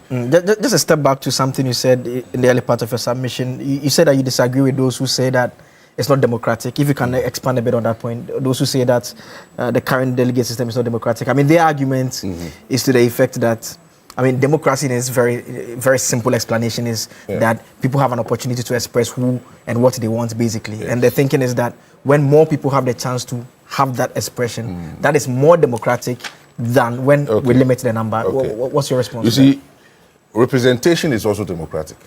We choose people to represent us. As a country, we choose members of parliament to represent us. So when we are choosing people to represent us when it comes to a certain activity, it's democratic. It's we that have come together to decide who should take that action on our behalf. It is democratic. If you go to the US, the Democratic Party, they have two.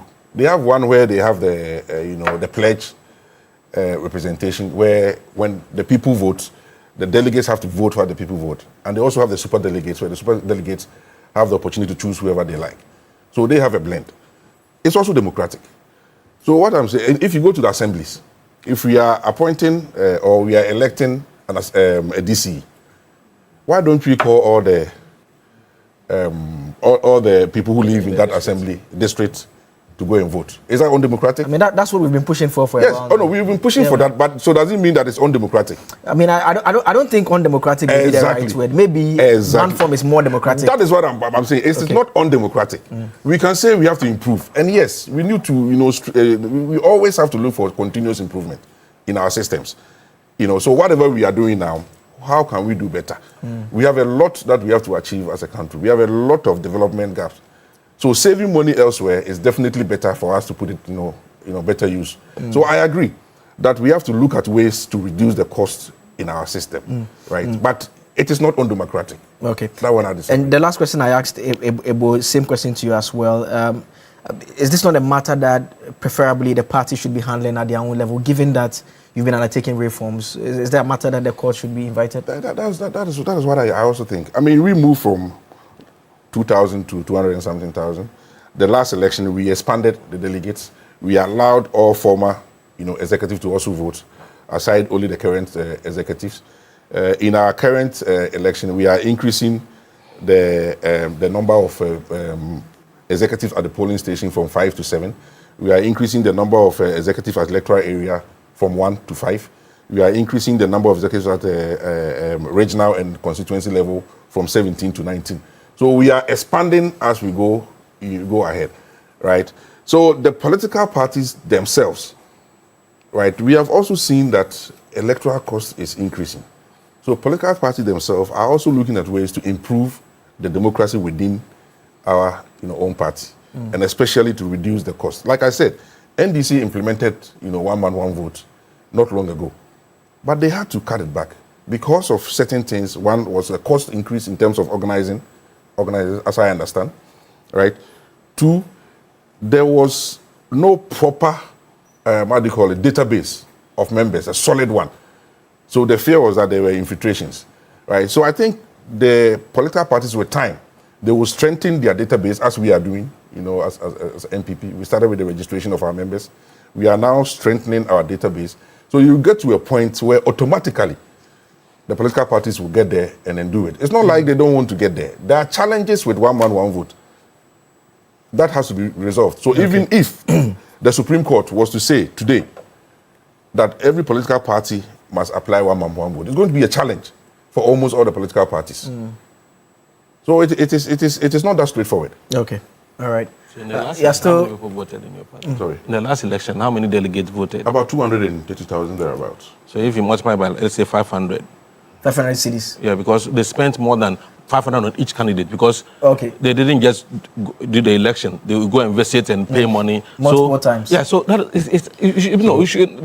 we should be scared. That individuals will be able to pay such amount to become president. Yeah, they are going to pay more very soon. You say they pay how much? No, I'm saying that if I'm assuming assumption even if one person. Let's make it clear that you're assuming. No. What the figures I'm quoting is even far lower. It's lower than what? I mean, it's coming. I don't know. I don't know. Well, you're still live on Newday here on TV3. 500 per person. It's much lower. We're having a conversation about this whole delegate system situation that has ended up at Ghana's Supreme Court. Professor Frimpong Boateng, Dr. Nyawo Tamakulu, and one other doctor, I'll just mention the name shortly. They have taken the matter over to the Supreme Court. Amwakunyama. They have taken the matter over to the Supreme Court, and the Supreme Court is basically being asked to speak on this particular matter. Earlier on, I made reference to the constitutional provision, Article 55.5. It says the title is Organization of Political Parties, and it first, under Clause 1, it guarantees the right to form political parties. Every citizen of Ghana of voting age has the right to join a political party, and subject to the provisions of this article, a political party is free to participate in shaping the political will of the people, to disseminate information on political ideas, social and economic programs of a national character, and sponsor candidates for elections to any public office other than district assemblies or local government units. So that's the restriction that we've all been dealing with, that the previous government had tried, and the NDC, that disagreement over whether the election of MMDC should be on partisan lines. You remember that whole disagreement about that. And the 5 is where, the 4 actually, before I come to the 5, the 4 says, every political party shall have a national character, and membership shall not be based on ethnic, religious, regional, or other sectional divisions. Now, the 5 is where the bone of contention now is. The internal organization of a political party shall conform to democratic principles, and its actions and purpose shall not contravene or be inconsistent with the Constitution or any other law. And so the question that the court is basically being asked is whether the current delegate structure conforms to democratic principles. And the Attorney General and the NDC seem to suggest that, well, it does not conform to it, just as the plaintiffs have put before the court. The MPP says that, well, it's constitutional, as we've heard from them as well. And so where do we go from here? Joining me in the studio this morning as well, Victor Kojoga Adaodu is a legal practitioner, member of the National Democratic Congress as well. Senior, good morning. Thank you so much for joining us. It's a pleasure. And let me just apologize. I had some little emergency. That's why I'm a bit late. Yes. I mean, let me start off this way. I mean, the point Kwame makes about the attempt that is being made by the NDC and even all the political parties. I mean, you've been expanding over the period, but you have expanded and backtracked a bit. Now you are telling us in court through your lawyers that, well, you think that the delegate system is not democratic. That's the Attorney General. Yes, I've seen that of the NDC as well, the same position basically. Yes, that the delegate system is not democratic. Yes. Yes, I don't think that is perfectly the case to say that the delegate system is not democratic. You know, before the delegate system, it has always been like a representational. So, in the beginning, when somebody has been selected as a delegate, it was a privilege. It was a recognition and the dignity that among his people, the same people who elect him that represent us be part of the delegates who would choose a leader or our representative. But we have moved. Society, as we grow prismatic. Society now has moved from that recognition and dignity and is becoming transactional. So now people see the delegate system as an opportunity to get closer to the representative and also assess opportunities that come. And some of these opportunities that people want to assess, sometimes they attach some conditions to it, which is making it very expensive. With electoral issues, election, there have always been reforms. We have tried several reforms. You can even look at when we started voting, I think 92, 96, where opaque boxes were used. We moved to transparent boxes. Now, whilst reforms were being done, you will even see the NDC at the time with the delegate system where it was becoming transactional. It was becoming like people were being held ransom, that if you don't exchange something for us, we will not be able to come. Now people, it was not a dignity anymore and say that I am going to be part of people who will elect our representative or the leader. Now it says that if you don't buzz me there or send me to the place to vote, I was not going to go. So that was how the genesis of all that.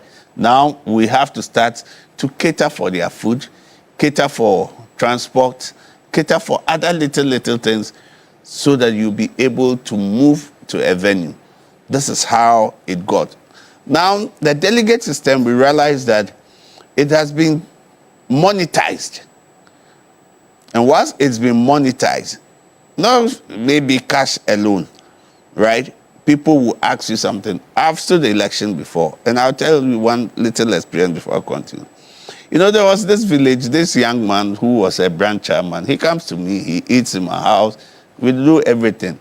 Only to go there, whilst I was going to meet the delegates, he says, for my community, we are looking for a megaphone to be erected. So we are selling our vote. You know, then I just told my team, I said, oh, okay, I don't have that money for your megaphone. It's not that I cannot buy it, but you want me to give you a megaphone before you give me your vote. Okay, keep it. The person who will buy you the megaphone, you can give your votes to him. Let me guess, the person won. And I left. Yes, the person won. But tell me, up to date, they don't have the megaphone. And when he comes to my house, I sacked him. I said, no, don't enter my house. Because it was, for me, it was how do we resolve issues, relationship. And he asked me that I should buy. Until they don't have that megaphone. So this is how it has become. And once it's monetized, you know, it benefits the individuals. It does not benefit the community. So that was why we were looking at it. And the disadvantage of the delegate system is that it is about individuals. Individualism is not about collective people. So everybody wants to get to who is supposed to be their representation.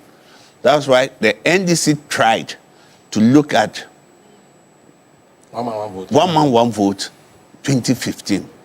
Yes, it brought some changes, successes. At the same time, there were weaknesses that were identified. And that was, now when it is in, one of the advantages for 1 man, 1 vote is that now you have to go to every community. The community within your constituency, where you meet the people, town hall, because it is the community that has to benefit. It has moved from individuals to the community. So now, what does the community want? What do they want? They share their problems with you, and you are able to see how you'll be able to resolve it. That was something we felt that whilst the number is large, you will not be able to give money to everybody. It's not everybody. How many people can you give? What work do you do? You are not a philanthropist that you go in and you want to give money to everybody. So that was one of the advantage, thinking it will curb.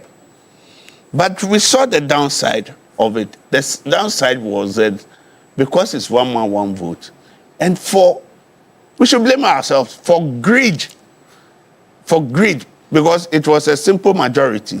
So they were now registering people who even didn't know who were not what party members. No, party members. I have a problem with that. They said they are party members. They've registered. No. What happened? What happened is that somebody who even belongs to, for every party, I'll speak for NDC. I know MPP. If you're a member of NDC, you cannot be a member of MPP. No. It's cut across.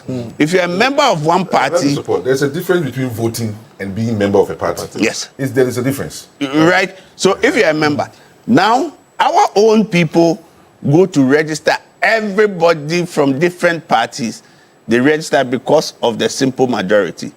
And what was the criteria? The criteria was that you should pay your dues. So they paid dues for them, all of them, and they go to vote. That was where the infiltration comes in, and you realize that you'll be thinking, I have 5 million members, but your register tells you you have about 10 million people. At the end of the day, you go to the polls, you realize that no. So that's the infiltration. And who caused it? Who did it? It is our own people. We did it ourselves because of greed. Secondly, when the one vote happened, now the structures got weakened. The structures in that when you go to the branch chairman enjoys his position. I'm the branch chairman. I'm the constituency chairman. Now they are saying that all of us, we have one vote. So to take instruction from the branch chairman, right, and say this is how to creep you in line, everybody says, no, you have one vote, I have one vote. So it's like, so now nobody wants to take order, and that is how the structure actually breaks down. Because everybody thinks that I just have to go and register, pay my dues, and I vote. So bringing people together, the policies of the party and how to push it was becoming a problem. That's the weakness that you found in that system. Now, the Supreme Court issued saying that, yes, universal adult suffrage is something that everybody cares about. But it will be a huge problem for the parties. We need to look at the modalities. If the Supreme Court rules, as the Attorney General is saying, nobody says that representational system is undemocratic. It is democratic. But how do we improve upon it? And now, if you go and give the blanket that everybody should vote, will the parties be able to stand it? It will be difficult for the parties unless we put it. I have always said, listen, we may not like it, willy-nilly. If you are in government, you don't see the need why public should fund political activities. If you're in opposition, you now appreciate the fact that public, the state, should fund political activity. And I'm telling you that if the public decides, or as a society we decide that we should fund political activities, most of this, and we put modalities in place, most of these issues of corruption or pork barrel projects, every party comes, they want to do a huge project at the end of the day so that they will be able to have some money, right, to be able to implement some of their things. Ask a simple question. Why would a party be in government? The party is doing well. Maybe the party is rich. They have money to do things. The moment they go to opposition, just a month or two, they will start crying. They don't have money. It tells you that there are some leakages. Some monies are being masqueraded as if it's being used for some project that goes to the party. So for me, The one man, one vote, yes, may solve some problem, but not in its entirety. I mean, it will create other problems. What we need to be looking at as a society is put in steps, modalities, how we can finance political party activities. We should put the time frame when political activities should start. The moment we finish one election, the next day, when you are in opposition, you start reorganization. So every day it is political activity for the next 4 years. Even the government that comes in doesn't have a briefing space to be able to concentrate on the policies to move the nation forward. Listen, I've always said, if the party leaders, national, all the executives are being paid some stipend, right? You think that if I become maybe the national chairman of my party and there's something that I have to sign for, at the end of the day, I know I'll be audited. You think that I'll do it? Something that I cannot account for because I'll be audited. But as we speak now, Electoral Commission is supposed to audit political party. How many times have you heard it's been done critically? We need to look at it. If it's public funds, the Auditor General will be able to audit the funds. Because you are putting it there, you are paying the people. And once you are paying them, they'll be able to audit and say, account for what has been given to you. I'm telling you, it will cut down some of the wastages we see in the system. Because some of the wastage we see in the system is all about political activities. Because somebody comes and says, we are in government, we should be able to do this. They don't really care about what has to be done. But if there are steps in there, the law says you can do A, B, C, D. If we give you maybe a political party, this is the amount we are giving you. You cannot, like he was saying, posters all over. You have to do things that would be able to endear you to the delegates or the society to be able to vote for you. But if we put modalities in place, it tells you you can do A, you cannot do B, right? And the enforcement. I always give a simple analogy that if we say bribe, a delegate comes or somebody, and he comes to say that during the election, I gave him bribe, or this man, Ebo, gave him bribe, and we are contesting the same thing. If that man will come and report you and you are disqualified, right? Report, you are disqualified. I'll be scared to give somebody.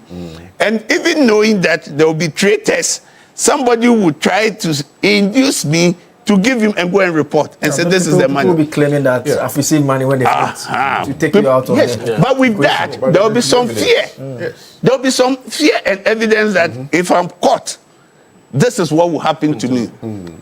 I'll be banned from even public elections. So there will be people who will now want to set trap for others.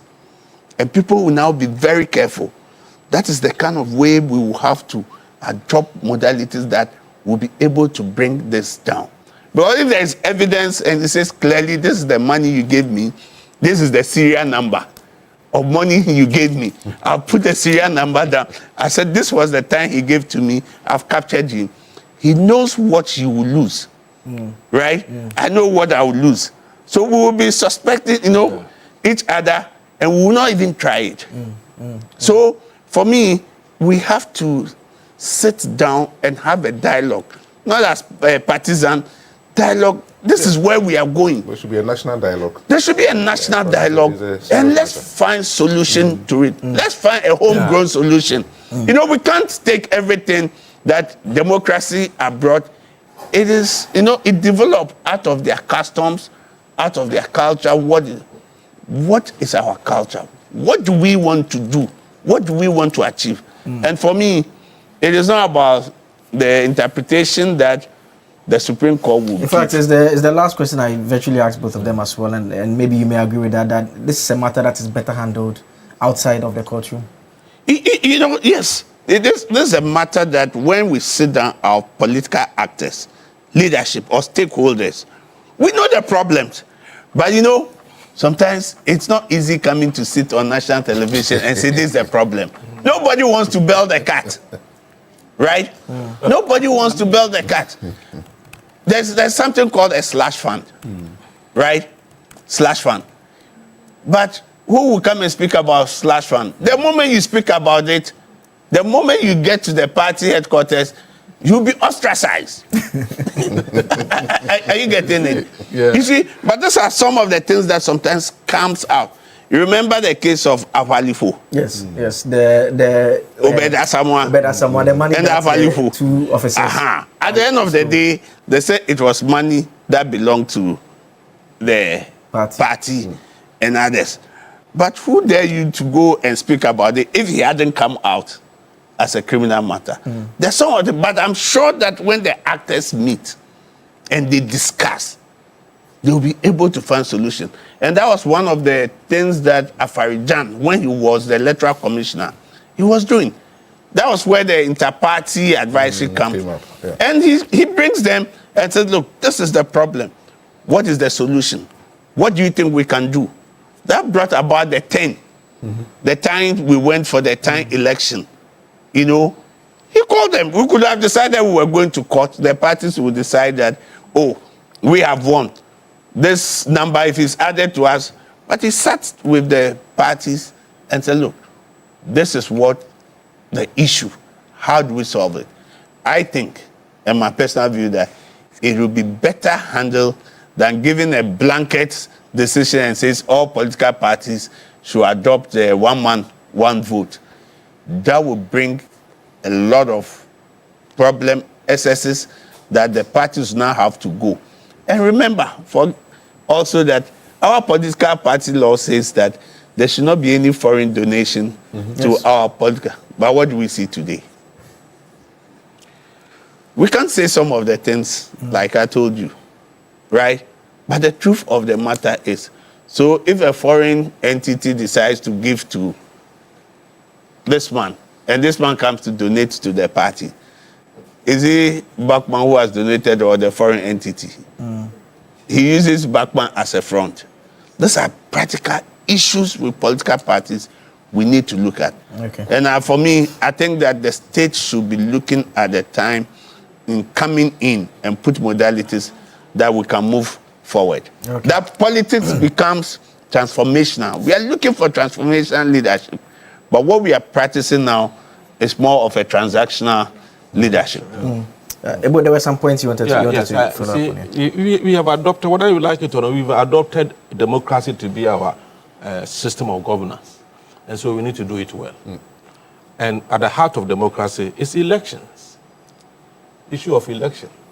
And so if we don't do something about it, our current situation, and we continue like this, I don't think we should expect any different results from the kind of results we are having. I believe that there should be a higher rules and regulations that all the political parties will have to conform to or comply with. Because just look at, I guess this rough calculation when Kwame mentioned the number of people who voted in the last election, and realistically, each candidate spent more than 500 Ghana on a delegate. Considering the fact that some of them went around 2 times, 3 times before the D-Day. And that's a very moderate estimate. Yes, if you do the simple calculation, you have about 140 million. And it could be times 2 or times 3 of the amount. 140 million cedis. Yes, 140 million. And I'm thinking. Like, so if, for example, if you want to be a presidential candidate. Yes, that is on D-Day. I'm talking about D-Day. The D-Day. Yeah. So if let's be. No, let him. If you are illustrating, giving examples, it's okay. I'm giving an example. I'm coming. Because I'm going to give the other side of it. Because I'm told even the NDC delegates are more than MPP delegates. And if the same thing should happen in NDC too, it's going to be even more than this amount that I've quoted. That is my worry. The point I'm making is that, yes, democracy by its definition is a representative. And so it is not about just the representative or not representative. The issue is, how does it impact our development? How is our current democratic system impacting our development? And I'm saying that, given the fact that it breeds corruption, excessive corruption, it affects our national development. And that should be a matter of concern to us, that can we put in place a system that will be less expensive so that it will have that effect that we want to have on our national development. For me, that should be the argument. It shouldn't be just having a one man, one vote. If the one man, one vote is going to make it more expensive, then it doesn't make sense. Then rather we should go to the system where every polling station should have one person. Well, that's how we started with, for example, in MPP. That's why it was less expensive. If it's about representative or representation, then why not one person, but about 5 people? My concern is the costs. Okay. Because if it's one person, it is still democratic. Because as I said, if you look at the definition of democracy, it says a government of the people. So the president sitting there is a representative of the people.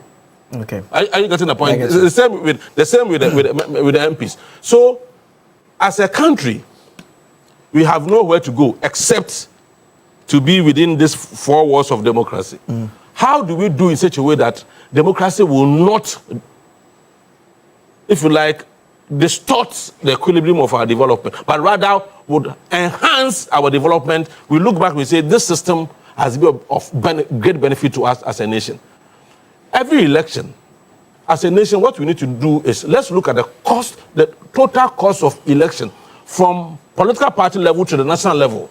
Let's see how much it costs us to elect a president. And see what can you do to reduce that cost? Because certainly if you reduce that cost, it will have effect on national development. So it shouldn't be, because we went for an election and had free and fair election, then democracy is good for us. Democracy should go beyond free and fair elections. It should translate into development. That, yes, people voted for you from a community. If you go to that community, they are not drinking from the same pond with cows and goats. They are drinking good water. People voted for you from this community. If you go there, they have good hospitals or clinics. That should be what democracy, that should be the benefit or the essence of democracy. Not free and fair election, after that poverty all over the place, because you spend so much for somebody to become a member of parliament, for somebody to become a president, and at expense of the development of the country. I think that should be the focus of the argument, not just about the numbers, but the costs of democracy to our development. I was just some small point. Now, if we are saying we've tried the delegate system, it's not working well, we are calling for one man, one vote, and that does not also work well. What do you Are we going to try the proportional representation? In that you have all parties, they contest the percentage that you garner in the election, then the party will now choose people and say, we have this number of percentage, we have people line up. So from the first to maybe 50 or to 100, if we have up to maybe 50%, it will be the first to 50 people who represent. Does that become representative? It is being practiced. So when it comes to democracy, it is you have to, I always say, let's look at the homegrown solution. Homegrown solution that we do not adopt. Once we do that, then... Well, there's this report that the CDD put out the last year, we're in 2026, so last year. They've been tracking the cost of running for presidency, and they put a figure at $200 million. If you want to successfully prosecute a presidential agenda and stand a chance of winning, you need $200 million. A boy is running for president next year. Every parliamentary, I've run away from it. Every parliamentary, I've run away from it. There are some points you want to look at for. You can go. Easy. The calculation that Ebo made, right? If you are to put to the other side, let's go for one man, one vote. You know, as we're saying. And as was said, let's say a political party has about 5 million registered voters, right? You are not saying we are spending 500. So let's assume this one, I mean, like we said, they want some food, they want some, that one is a given, right? So let's say you spend 50 cedis on one person for the 5 million. Now calculate the 50 cedi times 5 million and calculate the 500 times 230. You see that it's more than double the amount. So if it is a cost only that we are looking at, we have to be careful, right? But as we all agree, we have to find ways to reduce the total cost of running our election. And let's be honest to ourselves. Elections, let's say democracy is an expensive undertaking. Yeah. Elections is not cheap anywhere in the world. So what we have to seek to do, how do we reduce it? Right? I understand the report from the CDD is about 200 million. Yeah. How much should it have been? Because it can't be zero. You know, election comes with a cost. So what is the most efficient way of running for president in Ghana? I think the cost will not matter if we are being financed in a transparent manner. Oh, then maybe we have to look at the financing as was being said. I think the financing of the political parties is what maybe we have to scrutinize. Because and like I said, we have to also implement our current laws. We have a law against bribery. Yeah. And we are not implementing it. And Kwame, and that is where I have a problem. You know, you remember the petition we sent to the special prosecutor. It was sent with good intentions because we wanted to know how you were able to raise money to buy the number of pickups your candidate bought. We wanted to know. That is how we build a society. That's how we build our democracy. That, you said you single-handedly bought this number of pickups for your political party. And it doesn't sit well if you juxtapose it with your salary as vice president. So how did you get the money? You see, in America, a political party raised, it has to be internally, raised money for elections. And the candidate also used about some few dollars to buy laptop for a child. My God, it was a big issue. Scandal. Big scandal. So if we are copying, if it's democracy that we are copying, and you think we are copying the American system and the British system, then let's copy how they're able to reduce the cost of... We are not copying the American system or the British system. No, what are you copying? Like we said, it's a homegrown system. No, ours is not homegrown. Ours is not exactly... Perhaps that is why it is not corrupt. Ours is not exactly the same as American. Let's come along. That's why I mentioned the two. I'm coming, hold on. Every candidate is free to raise money. It doesn't have to come from your own pocket. Yeah. Nobody has gone to election and they finance from their own pocket. But it doesn't exist anywhere. Tell us where you got the money. That should be because that should not be coming from you. Let the EC come and ask. Oh no! It should come from me. See, I'm a citizen. It should come from me. We have lost. We have lost. When you go for election, right? Yes, you use some of your own money. Others, friends, people, relatives, or benefactors, people who think that this man has what it takes to be a leader. Yes. So they bring it. But most of them don't want to be known. They come and give to you. They don't want to be known and said, I have contributed to you. It will only come and say when you have won. Maybe, as we've been taught, you go back to say thank you. That appreciation. So, look, it cuts across everywhere that when you're going for election, you're looking for your friends, you're looking for people who you know. When you win, they will definitely come to you for some opportunity. So it is time you also go and say, look, I know when I'm there, I might be beneficial to you. Not that for corruption or anything. Maybe you want something to be done. You know, sometimes they come to little issues. Sometimes I sit down and some of my boys, my constituency, maybe they call me, somebody has been arrested, is a trotro driver, something. I just go to see and I say, there's no issue. But just because of this, they say, we want somebody at the top that when we have issue and we call him, he can speak for us. So these people would, even they don't have the money, they'll try to contribute something small to your election. A final question around the table for everyone. How about our thinking as voters? We are voters, our thinking as voters. Because in all of this, like Kwame was saying, the voters will say that they expect to be transported. I mean, in national elections, we walk and go and vote. Of course, yes, the political party sometimes also bans people as well. But should we not get to the point where, so the US example, for instance, the members of the party are financing the party. Whereas in our situation, the candidates have to find a way to finance themselves and even give some of the money to the parties. Is that not a... Let me give you the genesis of it. You know, during the Nkrumah time, the party people were contributing. Whilst he was going campaigning, you know, on the road, people will contribute and give to Nkrumah that we want you as a leader. That was how it used to be. That's why I started. I said, look, it was appreciation and recognition people will even be pushing that we want you to become our MP. We want you to be the leader. Now, it has moved in that I don't want to use any profession. We are all colleagues. We live in the same community. Then we ask that you should be the representative. By the time you come back, they have seen that your lifestyle has changed drastically. Are you getting it? The number of cars. So it is the lifestyle of the politicians sometimes that even make the voters thinking that, look, we are getting him to somewhere that there will be a change in his lifestyle. So if there is a change in his lifestyle, he needs to make sure that we also get our benefits before he gets there. Okay. That's the whole concept there. They say it openly. They say it openly.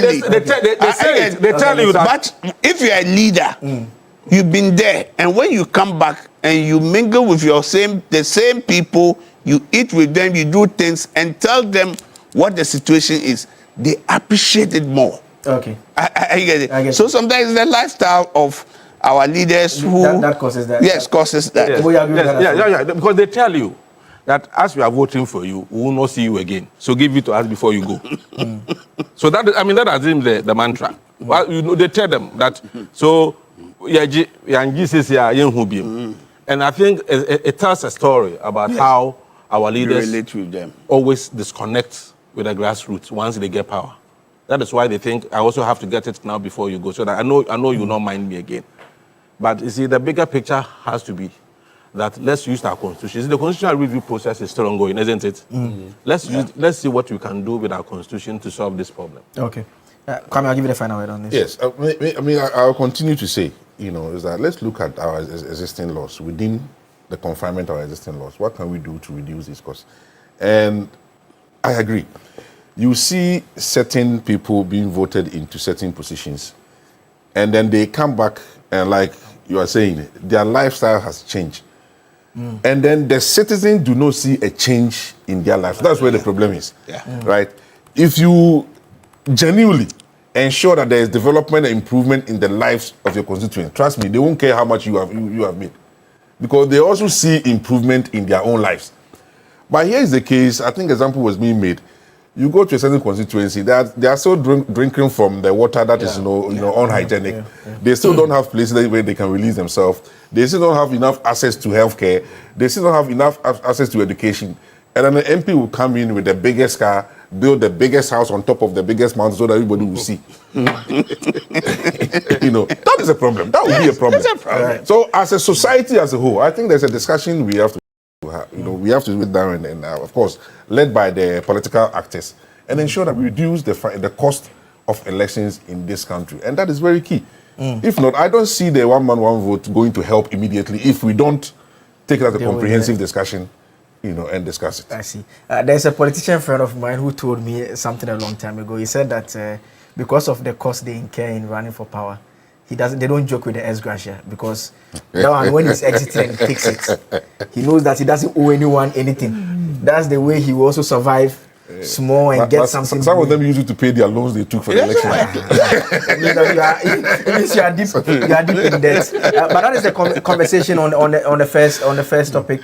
I will briefly touch on a second issue. We know that this week our compatriots from South Africa have come into the country. I mean, we all saw the videos. Very, very unfortunate scenes. We've heard from what the South Africans have also been saying that it appears Ghana is overreacting and everything. And I mean, it sparks a lot of concerns. Yesterday, we saw a statement on social media about Cambodia. We've heard from the Cambodia government this morning saying that statement is actually not true. They are saying that no such statements have been issued, asking various nationals, including Ghana, giving them about a 30-day window to leave the country immediately. That's the claim that the government is saying, that It is not true.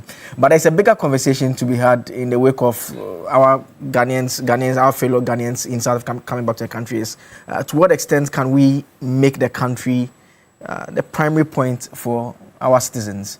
And there's a part of the conversation that those who have come have listened to, and you primarily see that the kind of jobs they are doing in South Africa, if you've listened to most of them, they are not particularly jobs that some may even want to do here in Ghana, if you listen closely. You see that these are basically a lot of them and who are people who are trying to survive because the same jobs that they are doing there, if they were doing it here, they may not earn as much as they earn there. And so they manage to go through it and they still get some good money. But what can we do to ensure that we make our country better, basically? I don't know if it's even the right way to look at it, aside from the substantive issue of the South Africans and what they must do to protect other African nationals in their country. So we'll just take brief comments around the table and wrap up. Let me start with you, Senior, on this issue.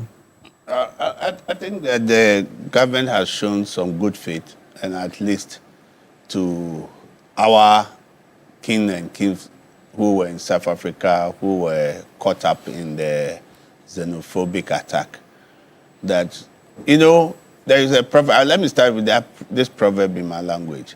The proverb says that there is no way a log would ever remain in the river and become a crocodile, right? So once you travel, the kind of jobs you do, thinking that you can make it more than home. Home would definitely remain your home, no matter what you do, when things are difficult. And most of these people travel to seek greener pastures. And also, like you said, maybe the remuneration is what attracts most of them there. But at the end of the day, when they go, they realize that it is not like what they thought it would be. And I think government have been proactive by going to evacuate 8 citizens who they have brought home. Now the issue is the unemployment that is even existing. Now we are bringing other people who had come in. How do we cater for these people? Yes, thank God our family system is that extended. Although we are now moving towards the nuclear family system, there's the safety net, that safety net for families that will be able to take care of their less privileged members in their family, that at least it is there. That, uncle took care of me, I have responsibility to also take care of a nephew or a niece. That culture, it's still existing with us. That even if you don't do it yourself, you feel that, things are not going well. So for me, we need to look at it as a society. Is it always fitting or beneficial to travel to places when your job is not secured? You go and get involved in menial job, and because you get involved in menial jobs, sometimes it's even difficult for you to travel home. So it's an issue that we have to look at carefully. And like I said, unemployment, it cuts across everywhere. It doesn't know who is NPP, who is NDC. It cuts across, and it's becoming like a social time bomb, because the number of youth people who are not employed is increasing. I think we need to think out of the box to be able to create something. I think one of the things we're looking at the entrepreneurship for people to be able to develop their own businesses, not always about white-collar jobs. But I think we are not doing much in that way when it comes to job creation. I don't think we are doing much as a nation. We need to look at it, because the teeming youth that is coming out of school, the people who are to go into apprenticeship, I think we have tried also to make it that apprenticeship, whilst people are being given some jobs and others, I think we need to think out of the box. I've always believed that 2 heads are always better than 1. We've been complaining. You have been complaining. What is the way out? If we are able to have, it's not like a partisan thing, some small group thinks and say, oh, yes, we have solved this problem, we provided this job. It's about society. And, the youth are more than the elderly now. So we will still have problem. And we have a national dialogue. What are the areas we can create job? Because look, the basic instance, the Maslow theory will tell you that all that people want is survival, the basic needs. If the basic needs are satisfied, I don't think people would even want to travel from here. One day I want to see a Ghana where people are even traveling in to come to Ghana to come and work. Ghana becomes very prosperous, that we are not going to travel out. They see this as a beacon of hope where everybody will want to be here. So I think the people who have come evacuate, let them also exercise patience. Let them look for the other opportunities, what they can do. I know some people will stay for some few years, months, and say, oh, we want to go back. We want to go back because they think that being there, they will be a little bit more beneficial for them when it comes in terms of the remuneration and to earn a living than being here. So I think that family safety net should be provided, and we look out how we can create jobs. It's sometimes very difficult. A lot of people, you meet them, and they are unemployed, and there's nothing you can do. They complain, they think that, oh, you are at the top there, so you should be able to provide, but it's not like that.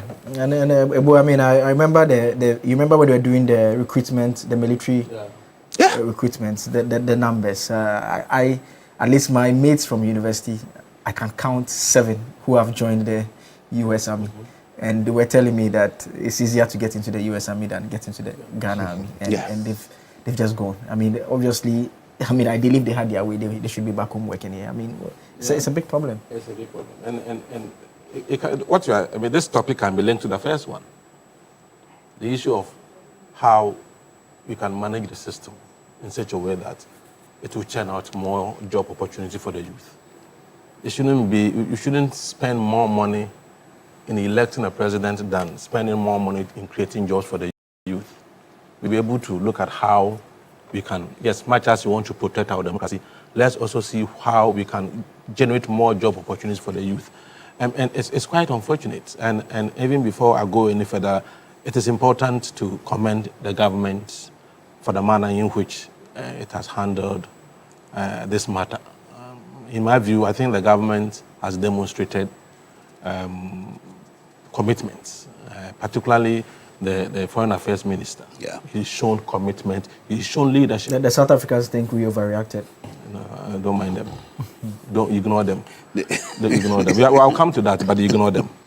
You see, so I think, yes, and over the years, I think we've shown that commitment. You remember, I don't know whether you were there, 1983-84, when Ghanaians were sacked from Nigeria. Ghana must go. Ghana must go. How we were able to evacuate Ghanaians from Nigeria. Yeah, but why is it that when you are recalling, you end there? But if you go to 69, we also... I'm talking about evacuation. But in the context of... We did it and they also retaliated. But I'm looking at the issue of evacuation. Yes. And the previous government also did very well in evacuating. So we do so well in evacuating. Let's do so well in creating the job opportunity so that they don't go in the first place. Are you getting it? And for me, I think for what South Africa has done, if it be possible, I think they should be taken out of AU. The AU must bite and bite very hard. I think this is not a good sign for Africa Continental Free Trade Area, for the African unity that we are all preaching. Their action should be condemned. Not only that, I think they should be taken out of the AU, or they should be suspended for some time. And also, one other issue that has also come up strongly is the kind of if you follow what is going on social media, people are talking about retaliation and all that. I think we should, on the side of retaliation, I think we should allow the government to deal with this issue at the governmental level. And I support the argument that GoFoot's lease should not be renewed next year. I support it 100%, 1,000%. This morning I saw something on social media. I think it's about Heath Heath Go First or something like that. The one linked to Dr. Kwame Dufo. Yes, he made a statement which is very, very profound. He said Prestia has been a mining town for 124 years with little to prove. Heath Go First will change that narrative. If we can allow Ghanaians to take the commanding height of our mining sector and other important sectors of the economy, there's this adage that if your family vulture eats your meat, at least some will remain, no matter what. Some remains. For those, my family members who are along the Cape Coast, Ayedan, Emisechil, the point, what I'm saying is that Ufi Petre or Yonama, Ibika. So it should be possible for us to allow Ghanaians to take over some of these major mining companies. We should begin to prepare ahead of time to see how we can put Ghanaian businessmen together to be able to raise money to be handled Gold First Ghana Limited next year. Okay. As you take it away from the South Africa. But you see, the bigger issue for me is what we would have to do as a nation to reduce the number of people who go out of this country for greener pastures. No matter how we develop this country, no matter how we create jobs in this country, there are people who still want to travel. Yeah. Are you getting it? But the numbers should not be in such, I mean, it shouldn't be that it's because I don't have job in my country. That is why I'm going to do any job at all just to survive. That's why I'm saying that democracy should be able to create that opportunity for the youth. And that is why I want to re-echo the fact that let's manage the way we do elections in this country so that we can have more money to create job opportunities for the youth. Okay. As for South Africans and the things they've done, normally, South Africans, they hardly travel. The South Africans, they hardly travel, like the way Ghanaians will travel, and they hardly travel. If it is not a big company that is asking them to come, or they hardly travel to go and hustle in other countries. So what they are doing, they think, oh, I'm going to be in South Africa forever. But forgetting that they have relatives. They have other people who are also working in other parts of the country. Can you imagine if all African countries say, South Africa, go back to your country. We are not going to do any business with you. MTN, go back to your country. APSA, go back to your country. All of them. Do you think what's going to happen? Do you think about what is going to happen? Right. So, yes, for those who want to retaliate, let's allow the government to deal with this issue at governmental level. I believe that first thing that the government should do is not to renew the lease agreement of the Go First, the South African company. That one, the government, if you do it, I think Ghanaians will be very angry with you. So don't do it at all. Let me end with Kwame. You have lived abroad. You've gone to school abroad. You've went abroad, but you're back in Ghana. Yes, I mean, if you listen to what Ebo said, actually, I think you said it. Like if you listen to those that are coming and you look at the jobs that they are doing there, these are all menial jobs. Yeah. Right. I mean, fortunately for me, because I schooled there, I mean, I have quite a good job over there. I was just like one of them over there. But like, my brother is saying, whatever it is, home is home. No matter how successful you are outside, home is home. And it's always different when you are home. Yeah. No matter the success you have outside, if you are successful, if you are okay in your country, it's better than having millions or billions in someone else's country that you cannot go back to. So that is established. And one of the things is that, yes, we say the remuneration is good elsewhere. But if you look at the conditions that our countrymen and women live in some of these countries, is very, very alarming. Even in the Western countries. Because to be able to, yes, you get paid more than you will get paid in Ghana. But at the same time, the expenses, the costs, everything is also higher than in Ghana. When I see people calculating, multiplying the cedis by some money that people earn abroad, I think, are you also multiplying the rent, that they pay there with the cedis? Are you multiplying the fuel? Are you multiplying the insurance? Everything is also higher than here.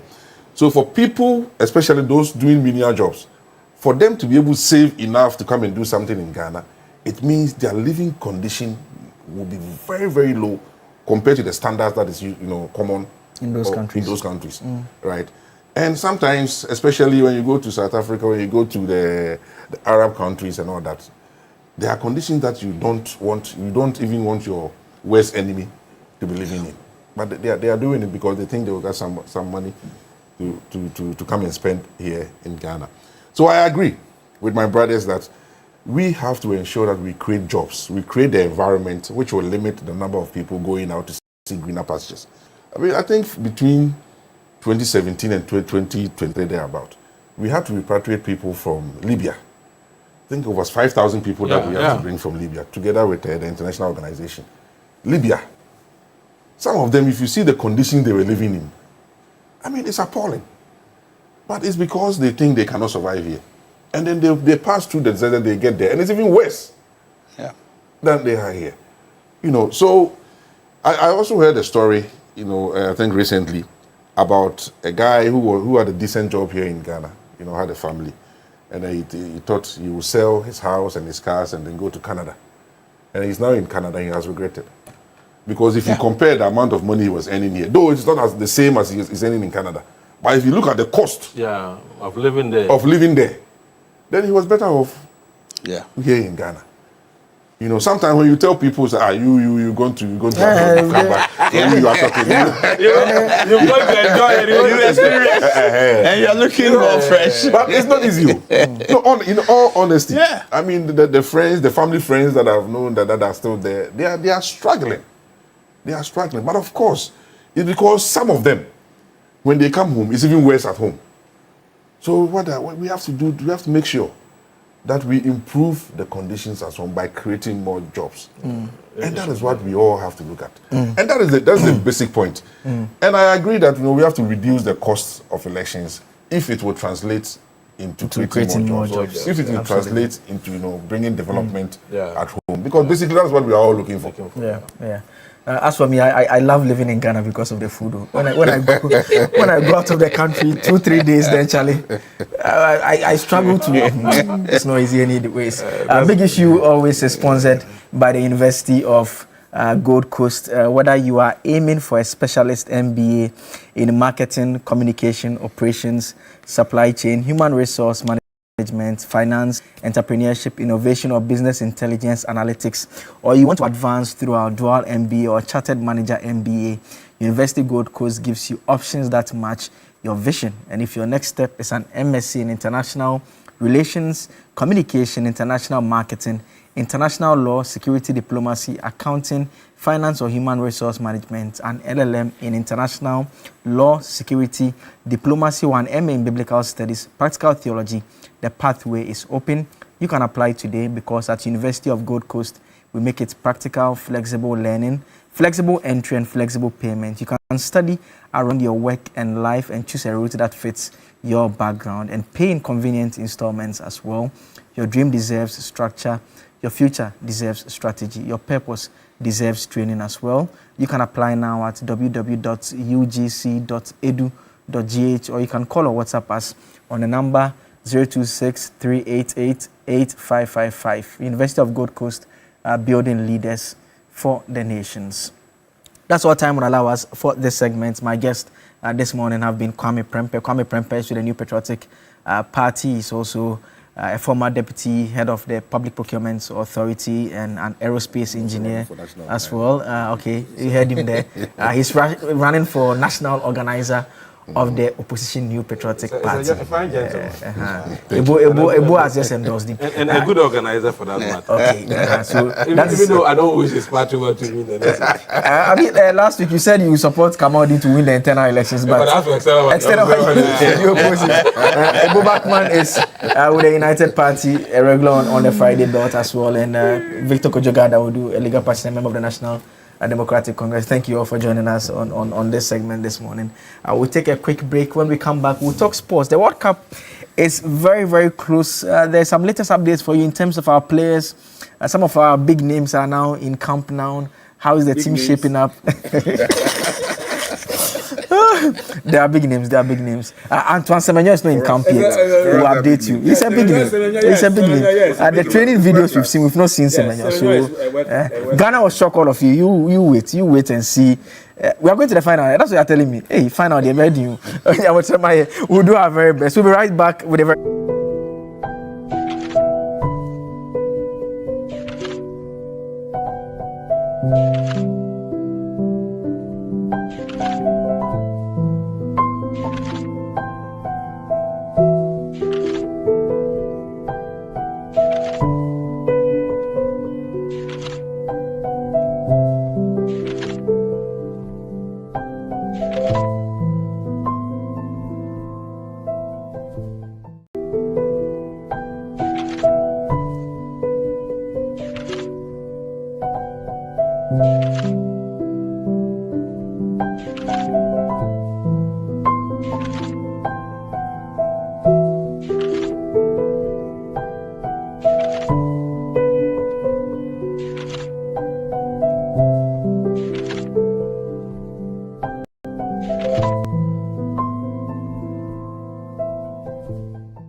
Therapy for you. They have to reduce the time. They make us play like almost 1 hour and a half. Yeah, so they have to reduce. Coach Anderson, please. Your play, but what is the management of the team saying about this injury now? Oh, we are working on it. Has the coach said anything? He said he's booking a trip for me. Coach Anderson, please. One of our best is down. You need to get him back on track before we meet the next team, because I'm not sure what would happen when we meet another team next time, because this is our start. This is our Kudu / Semenyo, Mami, all the names, all in one. So please, take care of Oreku. But anyway, it's good to see you. I hope that you feel better soon. Thank you very much. Let's talk about the Black Stars and our preparation for that friendly game that we have. That is going to measure our finesse for the World Cup. You know, a lot of people don't have confidence in the Black Stars for the World Cup, right? But tell us, I'm told that all of them are in Wales now. Is that correct? In Cardiff? I think about 22 have arrived now. Okay. It was 16 initially throughout the week that trained on from Tuesday. Okay. However, from Thursday, 6 more players have joined the camp, and so the total is 22. Remember that it's 28 players that were called in total, and the new names that have joined the training in camp include Lawrence Atizigi, Kamaldeen Sulemana, Abdul Mumin Kwesi Sibo, Jonas Ajete, who was involved in the playoffs in Germany, and then Prince Kwabena Edu, who plays Victoria Pilsen. And so, I mean, it's good to see them come back, because for different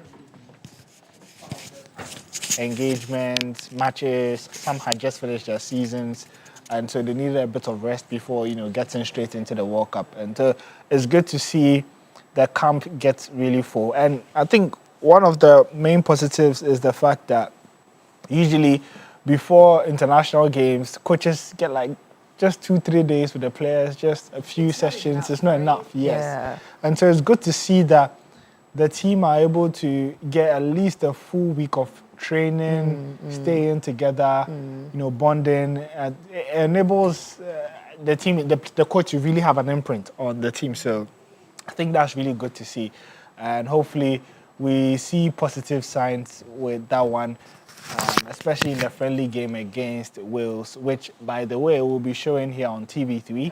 And so that is on June 2 at 6:45 p.m. And so you do want to watch a match on TV3. Okay.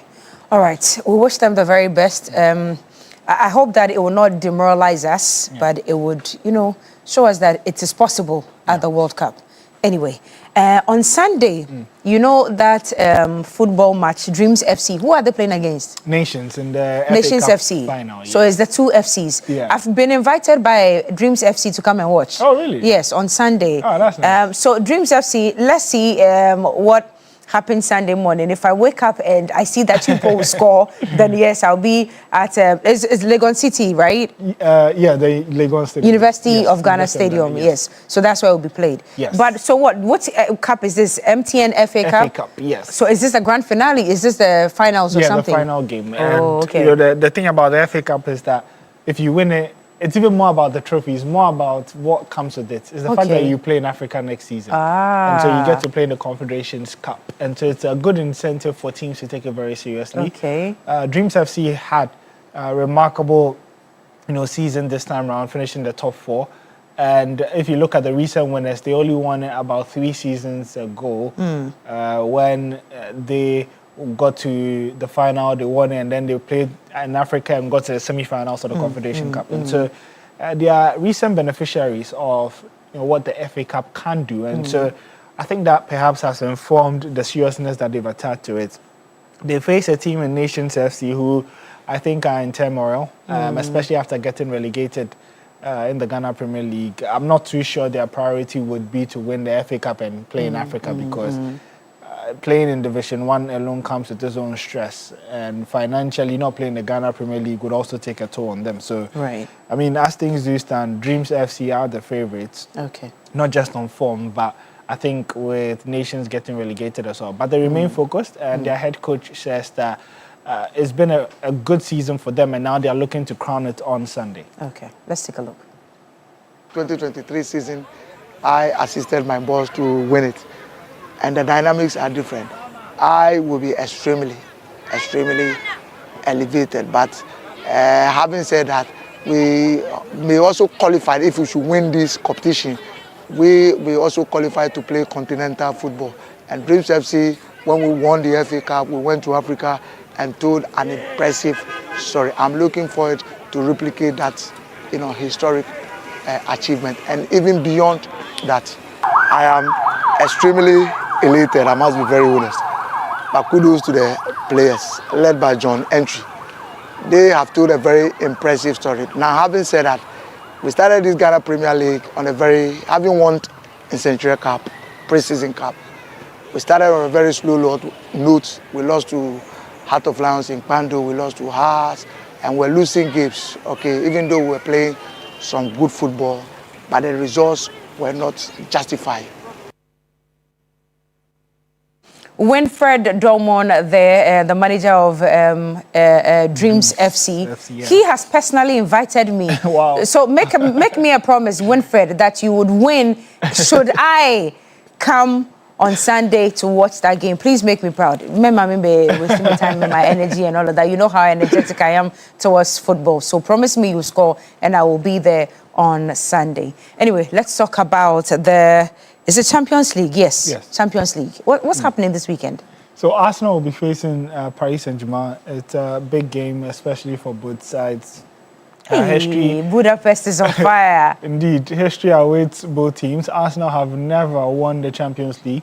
Paris Saint-Germain only won their first Champions League recently. And so if they win it again, it's back-to-back for them. Okay. And, that's what the whole project has been for Paris Saint-Germain, investing money, millions, all over billions, in fact, in the past few years, to be able to elevate the club that they become competitive in Europe. And so, hold on. Yeah. So Arsenal just won the English Premier League after 22 years. Yeah. But then again, they are competing in the Champions League with PSG. Yeah. So should they win that one, there'll be two winners. Yes, winners of Champions League and the Premier League. Wow. I don't think Arsenal fans have ever seen, they've never seen a season like that. Wow. I think it's a big opportunity. Right. It doesn't come around often to be able to win the Premier League and then the Champions League in the same season. Okay. And if they manage to do it, I think they will be remembered in history forever by Arsenal fans. And so it's a big task. It won't be easy facing the reigning champions, Paris Saint-Germain, who are also very well motivated whenever it gets to the final few months of the season. And there you can see they won the title in 2024-2025. They'll be looking to defend it as well.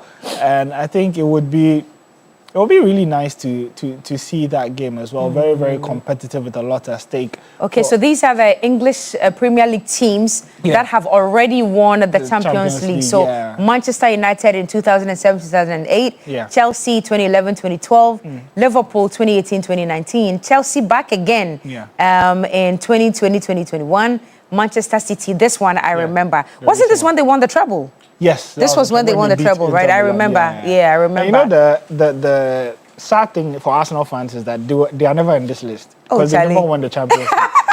And so although they won the Premier League... So it's the first time their name is actually featuring in the Champions League. Yeah, if they win it, then it will be the first time. But wow. It's a big if. But once you get to a final, you always stand a chance. The last time that they got to a final, I remember...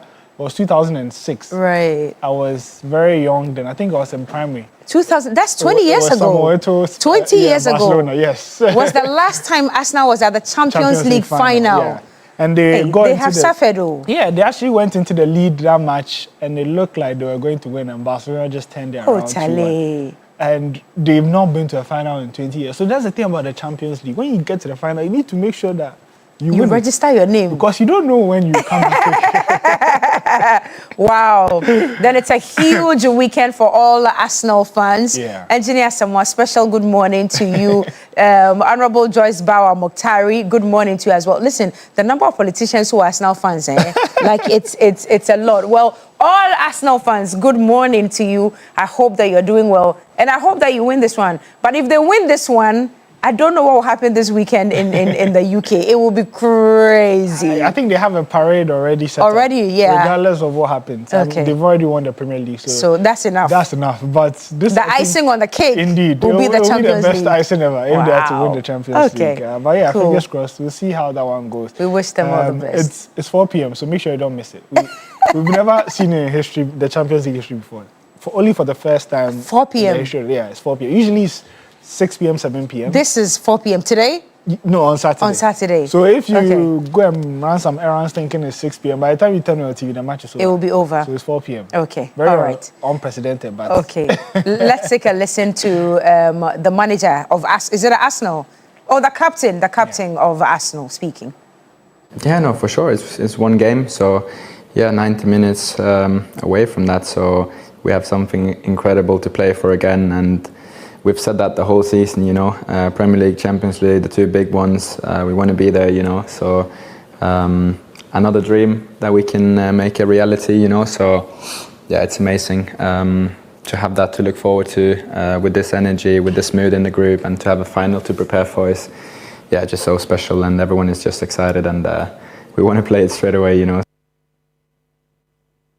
Okay, big weekend in Budapest for Arsenal and PSG. Let's see what happens. But whatever happens, the parade on Sunday will still go on. We'll talk about it Monday when you guys come around. Thank you so much. We're very cool. And please, get well soon. Coach Anderson, one of us is down. We need medical attention ASAP, so make sure that we have it for him. Stay with us. It's still TV3 Newday. We have a lot more coming up before we wrap up for the weekend.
To TV3 Newday.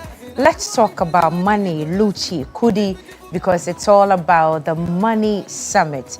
And this convergence, or let me say, this group of people coming together to talk about money, it involves regulators, policymakers, bankers, industry experts. All of them will be meeting at the premier annual financial conference, of course, powered by BNFT, Business and Financial Times, here in Ghana. And they have called it, or they are calling it, the Money Summit. And so this morning, Dr. Godwin Akwe, who is the CEO of Business and Financial Times, is here to tell us all about it. Good morning. Good morning. It's great to see you one more time. Thank you very much. The last time it was the Women's Conference. What was it? What was it again? Women in Business. Women in Business. Yes. But today it's the Money Summit. The Money Summit. So this one covers both men and women. Is that correct? Yes, okay. You're right. Tell us all about it. Is it the first time? No, this is the sixth edition. Time. Yes. I was telling you that I'm particularly very proud of BNFT because it started just as a newspaper giving us analysis, giving us investment ideas here, and they're telling us what's happening in the business world. To see you curate all these events just to help businesses in Ghana is very laudable. Thank you. Congratulations one more Thank time. you very much. So we are talking about the 6th edition of the Money Summit. Yes. What theme are we running with this year? So this year, the theme is building trust, capital, and stability for Ghana's economic future. Fantastic. What does that mean to the layperson? Right. So you'd remember that a few years ago, Ghana had challenges when it comes to our financial sector. Right. So you have the banking cleanup. Yes, you have DDEP, and this eroded a lot of confidence, in the economy. So a few days ago, I was having a conversation with a friend in the financial industry, and he was recounting some of the difficulties that some investors went through due to the DDEP. I'm sure most people had done some investment and they were hit by the haircuts. Exactly. And now that we have some stability in the economy, people are still skeptical when it comes to investment. So what vehicle is safe for me to put my money? Because yesterday, I don't know if you listened to the president, but at the CEO summit, he was telling everyone over there, and of course, the entire country, that the stability we are seeing is not just gimmicks. It would stay for a very long time. So that ties nicely into what you're doing. Exactly so. So, yes, would all want to agree or believe that the stability is here to stay. But we need to continue to help people have that, build that trust that, yes, the economy is okay. Now you can safely put in some money. If people have been hurt before, and it's difficult. So we have to continue this talk to ensure that people know that, okay, if I put my money back into the bonds, they are secure. I'm sure people have money sitting in their homes. So this is what we looked at. And also some topics like community-backed financing, that oil for gold, gold for oil and all that. We see the importance in going forward, how we can stabilize the economy perpetually. So this is what we're looking at. Okay. Who is eligible to attend? So we deliberately looked at the those stakeholders of the financial sector. So we have invited people deliberately to come and then have good conversation, about the topic. So it's strictly by invitation? Strictly by invitation. Okay. But why must we pay attention to this year's summit, Money Summit? Okay. So as I said previously, most of us or all of us would want to cultivate that habit of investment. Where do you want to put that money, that small bits of money that you want to cultivate, that culture? Come listen, and stakeholders and experts will tell you exactly how to invest and where to put your money. And also, this year we are looking at the community banks. So previously it was known as the rural banks. Yes. a lot of us do not pay attention to what they do and their importance when it comes to the economy. They'll also be there to talk about what they do. Apparently, they are similar to the universal banks. You know, it's just that they don't have that capacity to do big tickets. So they will be there as well to talk about what they do. You know, there's a lot for us to learn. So I entreat all of us to listen. Yes. Okay, but for those of us who have not been invited, is there any way we can listen online or anywhere? So it will be streamed live on all our platforms. Okay. So if you key in the Business and Financial Times, you'll be on So live. on Facebook, YouTube, Instagram, exactly. everywhere. All the platforms. Okay, when is it? It's on Tuesday, 2nd June. Okay. Next week. And what time and where's the venue? 9 a.m. Okay. It's at the Palms by Eagle. Okay. Yes. Formerly Holiday Inn, is that Holiday correct? Inn, Formerly yes. Holiday Inn. At airport. At airport. Yes. All right. And do we have any speakers, key speakers who will be talking to us that Okay, day? so we have representatives from the Bank of Ghana. Okay. Yeah, we're expecting the governor. Okay. And then we have other key speakers from all the, you know, NPRA, you're looking at all the important sectors of the financials. Right. You have some key speakers coming in there. Okay. you know. And I'm told you're doing this in collaboration with EcoBank.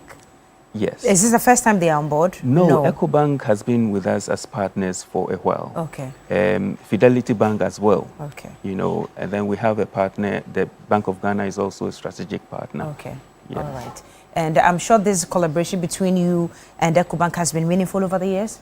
It has, because EcoBank is a strong brand, and they ask of you professionalism. Right. You know, they ensure that whatever you're doing with them is up to scratch, because the brand is very important. Right. So we need key, strong players like EcoBank, like Fidelity Bank, the Bank of Ghana, to ensure that what you're doing has strong brands, you know, attached to it.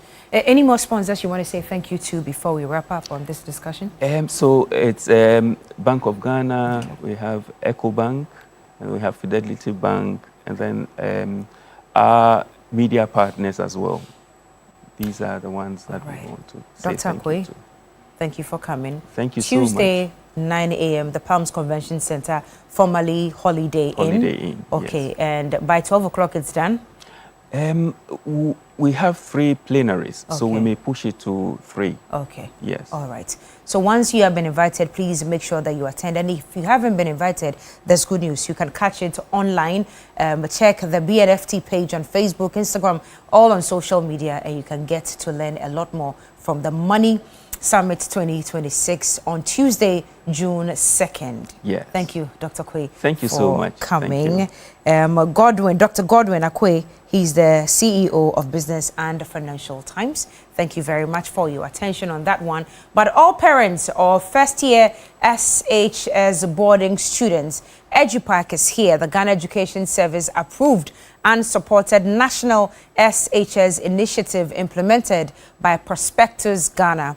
Well, it's in progress now, and it's very simple. Parents across the country are already registering so that their children's trunk, Macintosh mattresses, pillows, and plastic chop box will be ready and waiting at their school before reporting day. Now, do not delay and be caught in the usual Ghana man last-minute market rush, carrying heavy items under pressure. With EduPack, your child does not need to travel to school with all these essentials, carrying them here and there. No. So to register, simply dial *713 *821 hash, or you can visit any ADB branch or go to www.edupackgh.com. Now make payments, keep a receipt, and present it on opening day to collect all your child's EduPack items. Your EduPack registration follows you to any SHS you are placed. Avoid the stress, avoid the rush, prepare with confidence.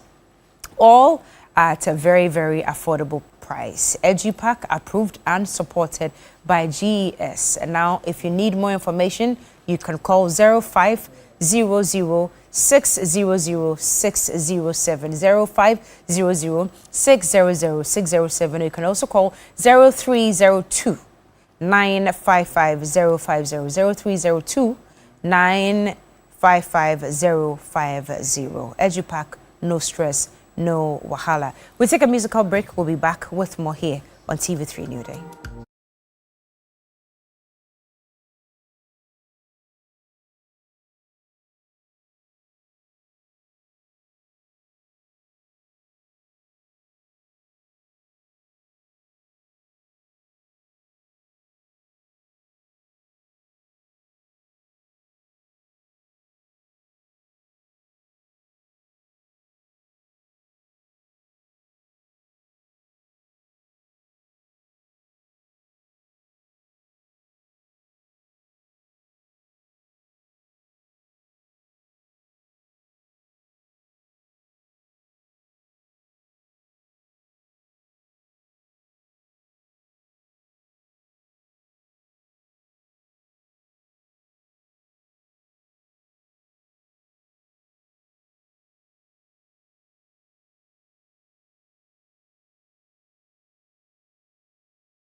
In Weija, Bawi. And yesterday we're told that some 35 residents in Weija have been evacuated to safer locations by the National Disaster Management Organization, NADMO, as we all call them. Now, as authorities intensify rescue efforts following the continuous spillage of the Weija Dam by the Ghana Water Company. Well, several homes in Weija, Tetegu and the surrounding communities have been submerged, forcing many residents to flee their homes in search of safety. And this morning, we do have the executive from NADMO to have a conversation. Dennis Nate, Greater Accra Regional Director, NADMO. We are making efforts to raise him on the telephone lines, but before we speak to him, please take a look at this. The ongoing spillage from the Weija water treatment plant has led to rising water levels across affected communities, destroying properties and displacing thousands of families. A visit to the area on Thursday saw residents hurriedly moving their belongings to nearby communities, while others sought temporary shelter with relatives and friends. Later, a delegation from the Greater Accra Regional Coordinating Council, led by the regional minister, Linda Akwele Oklu, together with military personnel and NADMO officials, toured some of the flood-hit communities to assess the extent of damage and ongoing rescue operations.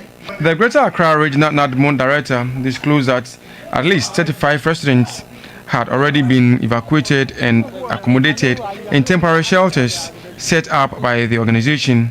The dam will still be open as far as we receive heavy rains from Insawam. This dam is being fed by another dam at Insawam. So it means that as it's full now, it means that Insawam is spilling at full capacity. So this one, they are controlling the spillage. Now they are operating above their maximum operation level, that is 47 feet. They are doing 42 as of today. And these are updates that we receive from Ghana Water on daily basis. And we communicate same to the communities, so they are aware. The Greater Accra Regional Minister, Linda Akwele Oklu, appealed to residents to cooperate with emergency officials and relocate to safer areas to avoid casualties. We are only pleading with them, like I said, they should agree to the evacuation, understand and evacuate. In fact, their life matters more than even everything.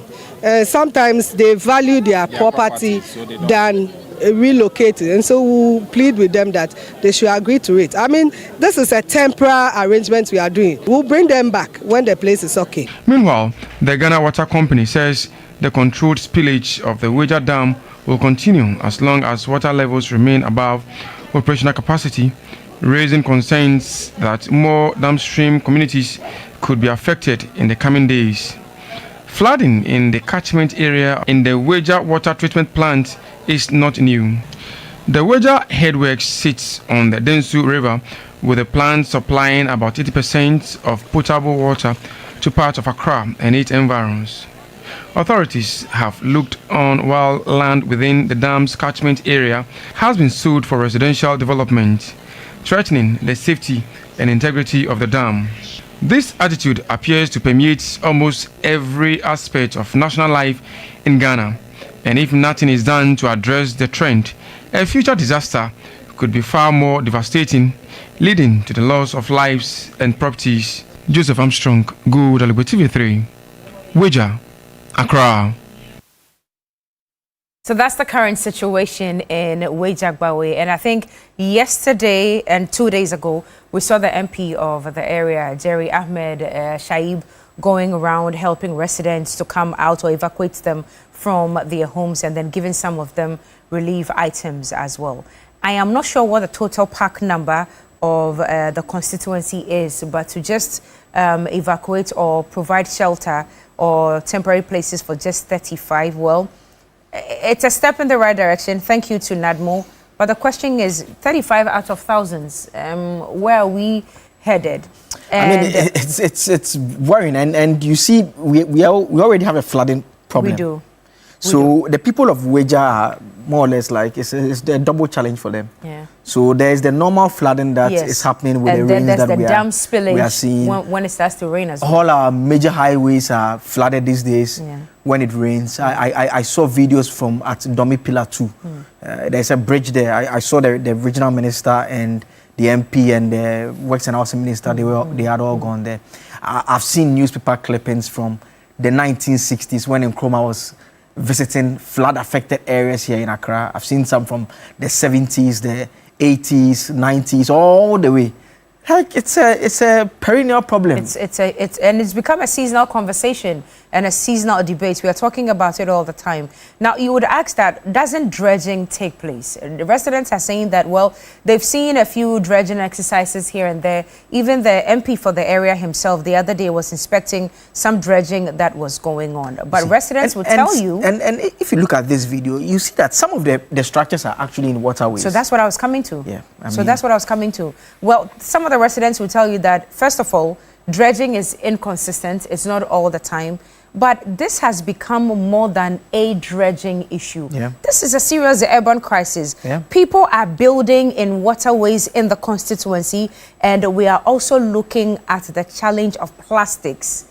Plastics have choked gutters everywhere. So where will the water pass? And you know the normal Ghanaian attitude of, and I'm going to say this in tree, but where they enter, you know, that attitude does not even allow them to evacuate their homes before the rains come. Because a lay person just looks into the sky and says, yeah, it's cloudy, but I don't think that it will rain. Or even if it will rain, it will not be a lot. How are you able to determine that as a lay person? Because intermittently, Ghana Water Company will issue alerts and tell them that, listen, we're about to open the dam again because it's overflowing. Let's think of it in practical terms. Where should they go? That's the problem. They have nowhere to go. If you told me today that I should move because the water is coming, so it's the reason why it's a bit of a substantive problem that we have to address holistically. In the first place, assemblies should not be allowing people put up structures over there in waterways. That's the starting point.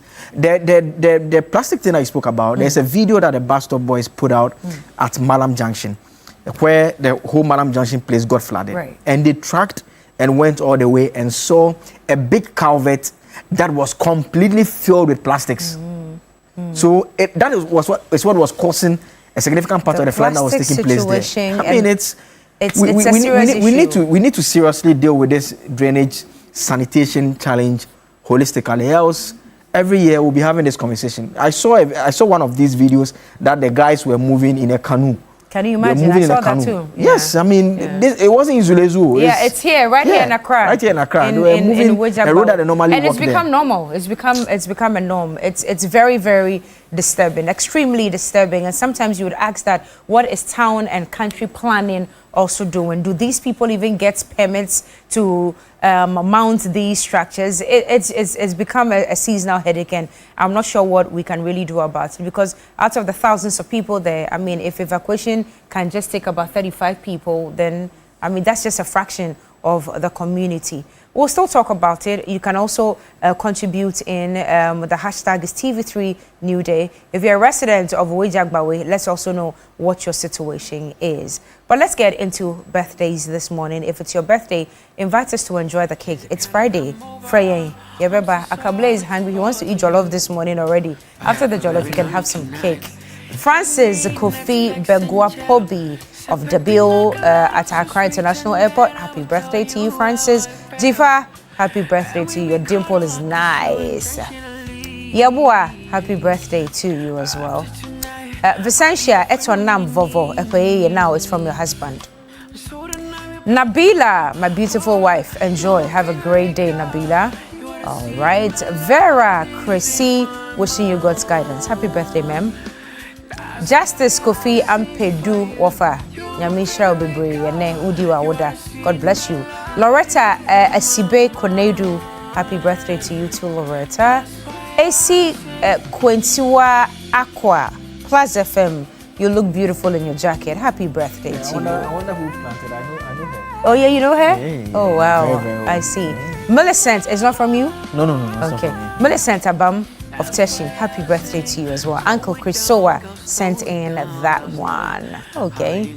Retired Chief Revenue Officer, Customs Division, GRA, Kwame Ajimambedu. Happy retirement and happy belated birthday to you, Uncle.